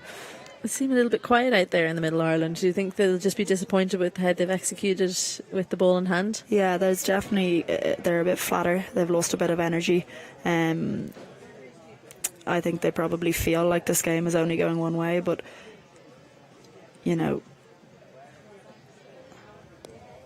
hopefully still fight right to the end. I think a couple of overs, especially if Laura Delaney can go for just a couple in her next over, then you're right in with it. Well, that was a quiet over from Freya Sargent. 4 singles from it. She finishes her spell, an excellent spell, especially considering she bowled first over of the match. 1 for 27 from her 4 overs. Yeah, and her return to the international cricket. That's a brilliant spell from Freya Sargent. Been really impressed with her all summer, and I think that's a really good introduction, I suppose, into the home international series here. Yeah, I'm sure her family are here. I saw Gemma. I think she's one of the ground staff, is running around helping move the sight screen down at the Willfield Road end, and she'll no doubt be watching her sister and dreaming of her own international call up. I'm sure that Freya's mum and dad are on the ground and delighted with that. Oh, a beautiful shot. That's just so well executed from Samara Vikrama, almost on the run as she lapped that one over 45. Laura Delaney deciding to stay over the wicket, just gives a bit of space on the leg side, and Samara Vikrama says thank you very much for more. Yeah, she's executed that extremely well, given she's still on the move as she's playing it. Yeah, I wouldn't recommend anyone at home who's thinking about playing, because this is actually, we've got the expert in position here, Shauna Kavanagh. I can tell you, you won't see many play that shot better than Samara Vikrama, but if there's one person who can do it on the run, it's Shauna Kavanagh. So talk us through why that was so good, because I think, one expert to another, you thought that was great. Yeah, no, I was impressed with that. I think when you're lapping the ball, I suppose one of the key components of it is that you need to try and be as still as possible. Your head's in a still position. So, she's obviously got pretty good hands, and she's... Is it a sign that she's seeing the ball really well? If I she's think able so, to? yeah. Well, Jane Maguire's done excellently in the deep there, because that was a difficult bounce. And I'm not just saying this because I lap the ball a lot, Izzy, but I think it's such a useful shot in women's cricket. I think, most players now feel like they need to play that shot. Why do you reckon it's so useful? Well, I just think you get anything on it, and you get yourself 4 runs. Yeah. That is useful enough, all right. We're going to have another lap shot. Oh, just out of the reaching hands of Arlene Kelly. She looked like she was in with a chance for about 2 seconds there, and just maybe a dive. Could she have got closer? Hard to tell from our angle, but Laura Delaney won't be pleased with this. Yeah, and a slightly different lap shot here, almost kind of like a sweep around the corner, pick it up and sweep. Same result though. Yeah, paddle shot round the corner. Well, the Kavisha Lalhari perished when she tried to go down the ground over long on, so they've decided, well, let's play the other straight boundary. She goes full and straight this time. Rebecca Stokel will come around just the one. I think she surprised her there with a full toss. Yeah, I don't think she was expecting that one. I don't think Laura Delaney was expecting it either. I'd say I could count on one hand the number of times I've seen Laura bowl a full toss. And I think sometimes as well, but Laura's full tosses as well, they surprise you because they just dip a little bit on you, so they're not as easy to hit as they might look. Yeah. Well, the loose delivery, very loose down leg side, so a really expensive over follows up a miserly one. 3 boundaries in it and 2 singles, so 14 from the over. After 15, that's 131 for 2. Just angling down the leg side here, Laura Delaney. And a bit short as well, so Samara Vikrama adds another boundary to her tally. After 15, that will be the end of myself and Shauna Kavanagh for the moment. To close things out, Georgie Heath and Celeste Rack.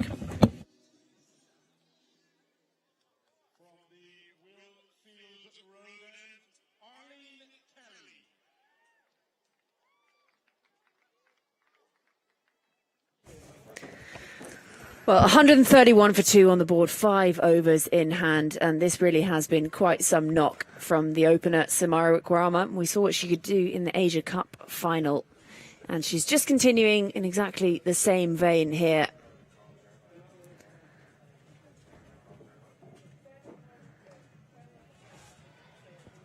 And it's going to start the over with a boundary.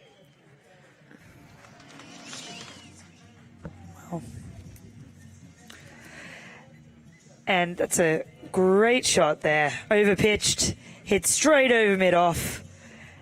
And we said before the game that Sri Lanka were in great form and that they're a team that have been so successful in the last few months. And it continues today.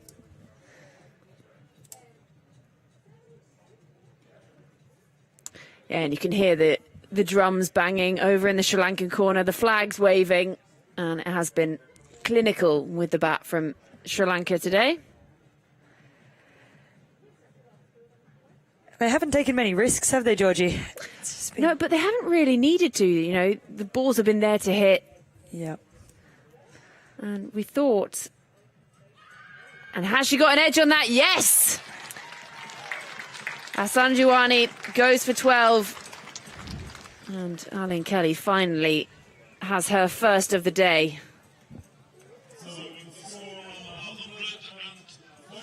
And after that huge shot over mid-off, Asamajani has to go, caught behind by Hunter.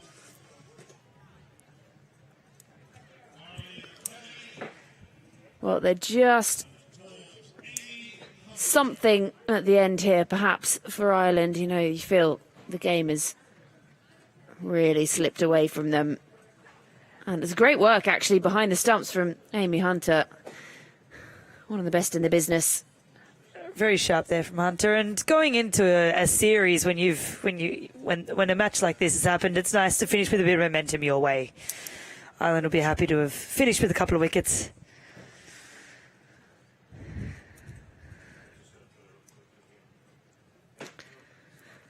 Yeah, it's tricky, isn't it? You know, when it's quite convincing. It looks like it could be a very convincing win, this, for Sri Lanka. Just edging towards victory. Well, that was given a lot of flight, and it sort of sat up for a moment. It looked like her eyes lit up, and she thought, am I going to take this on the full? And then by the time she'd made that decision, it was sort of stuck in two minds. And in the end, gets away with the dot. Dropped like a spinner, didn't it? It looked like it was really there for her, and then I don't know where it dropped. That's the skills of Kelly, being able to roll the fingers over the ball. The slower balls. And that's nicely played. That'll just be one. It brings Samara Wickrama back on strike. Well, she's been imperious today, hasn't she? She sure has. She's been incredibly impressive. Leading on, as we said, from player of the match in the final against India, which is no easy feat. And she's continued that dominance.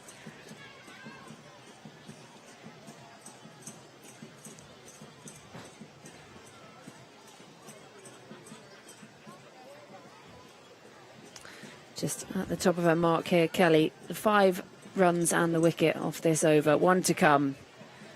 The left-handed Samara Wickrama. That's a really tidy finish. It's a good over, this, from Kelly. So 16 overs gone, 136 for 3, and just 10 needed for Sri Lanka to take the win and go 1-0 up in this 2-match series. Some good resistance from Kelly, but unfortunately for the next bowler, Samara Wickrama is on strike on 74 and in brilliant form. And it's going to be all a Prendergast. Ireland strike bowler. She's been unlucky at times today, Prendergast. She's bowled well, and then a few just finding outside edges. And when it's got the pace of Prendergast, just finds the edge, it's going to race. And we were talking about it earlier. It's very fast outfield. So it goes down, 4 against her name. Doesn't go actually good delivery. Found the edge, went for 4.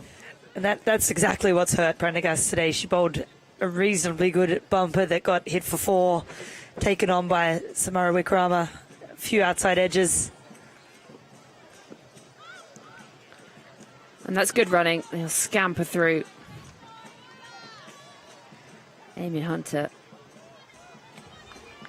getting round from behind the stumps. And now just 9 needed by Sri Lanka.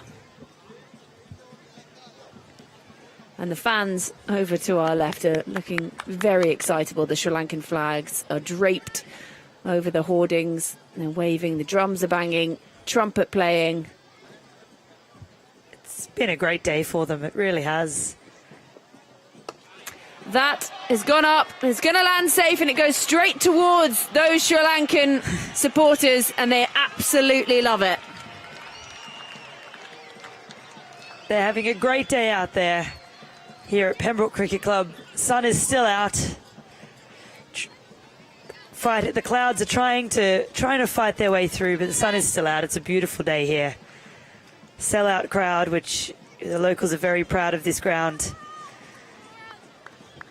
It's a great place to play your cricket. There's 5 runs to win here. Prendergast is going to try and hold on to this, get this over, get through this over as best she can. There's another lovely strike, and it's going to beat the fielder. And that brings the scores level. Samara Wickrama's not interested in taking her time with this. She wants to finish this off as quickly as she can.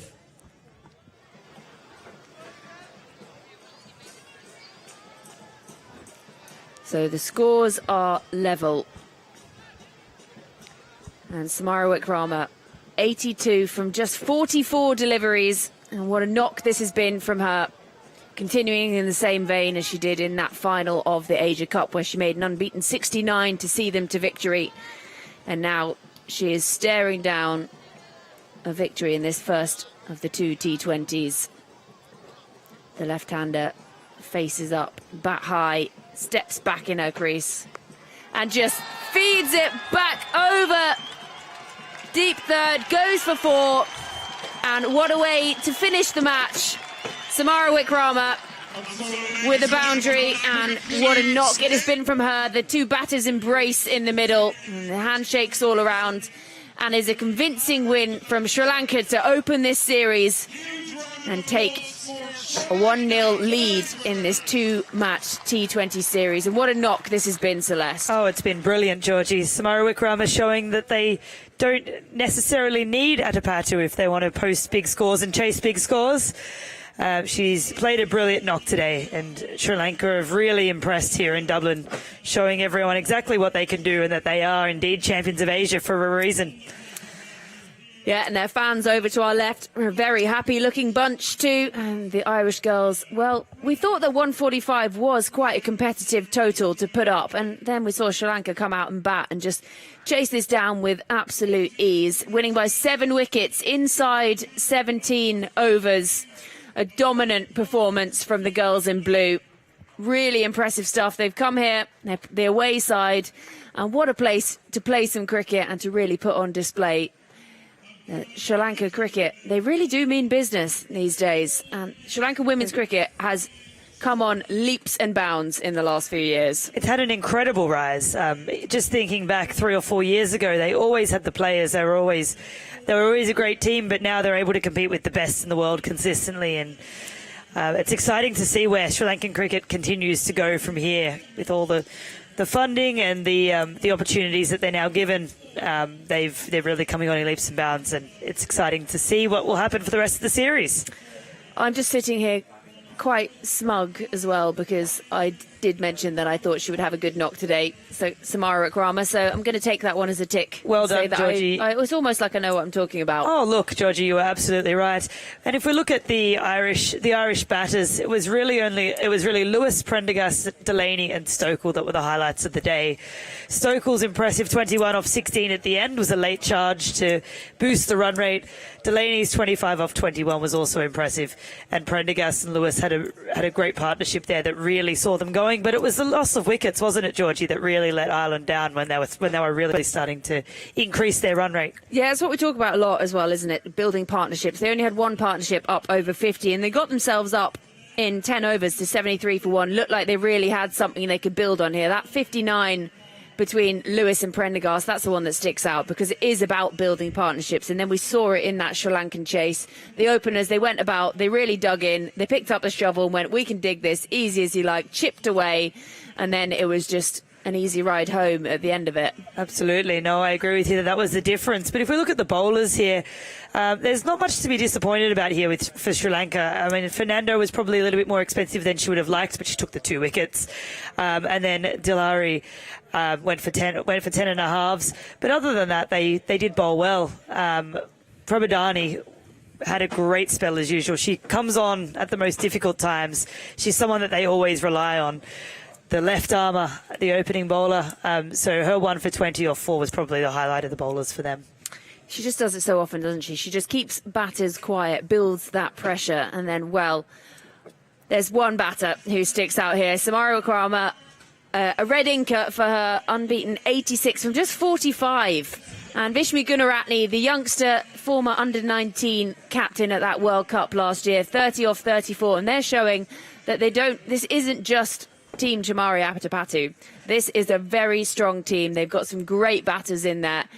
And they're going to be a force to be reckoned with, actually, the Sri Lankan women, because this is a team looking ahead, trying to build to that T20 World Cup later on in the year. That opening partnership, 83, well, that did most of the damage, the heavy lifting, and then for everyone else, it was just some lighter dumbbells. Oh, exactly. I was most impressed by the batters coming in, how from ball one they attacked and they played really positive cricket from ball one. But for the bowling, Freya Sargent taking the wicket early on, going at 6.75, was very impressive. Young bowler, thrown into a high-pressure situation, left-right handed partnership. So that was great from her. Arlene Kelly, as usual, going a little more runs than she usually would, but taking an important wicket. And then it was interesting to see Laura Delaney leaving it a bit late to bring herself on, but she was effective, especially for that first over when she did. Yeah. Sorry, you go, Georgie. Yeah, and like we were saying, Laura Delaney, she was one of those talking about, we were saying this off air, weren't we? You know, she needs to bring herself on. She makes that difference, and that's exactly what she did. She came on, she took the wicket. It was probably too late by this point, but something maybe to think about later on, you know. For sure. Does she bring herself on earlier to try and break those kind of partnerships? But, I mean, we've waxed lyrical a lot about Harshita Samara Akrama today, but she really was just imperious. She hit it to all parts.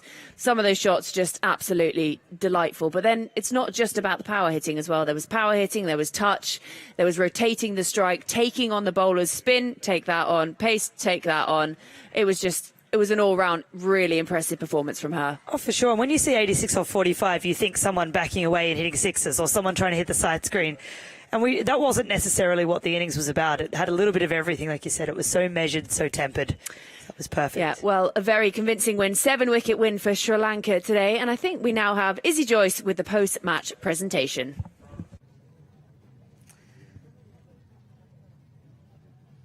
Thank you so much, Georgie Heath. It's time for the post-match presentation. So Sri Lanka coming out on top of this one by 7 wickets. First, the player of the match, and we're getting a presentation from Butler's Chocolate, a gorgeous big box of chocolates here. They're very good sponsors, and Stella Downs, the Cricket Ireland president, will present it. For her 86 from 45 deliveries, it's Harshita Samara Vikrama.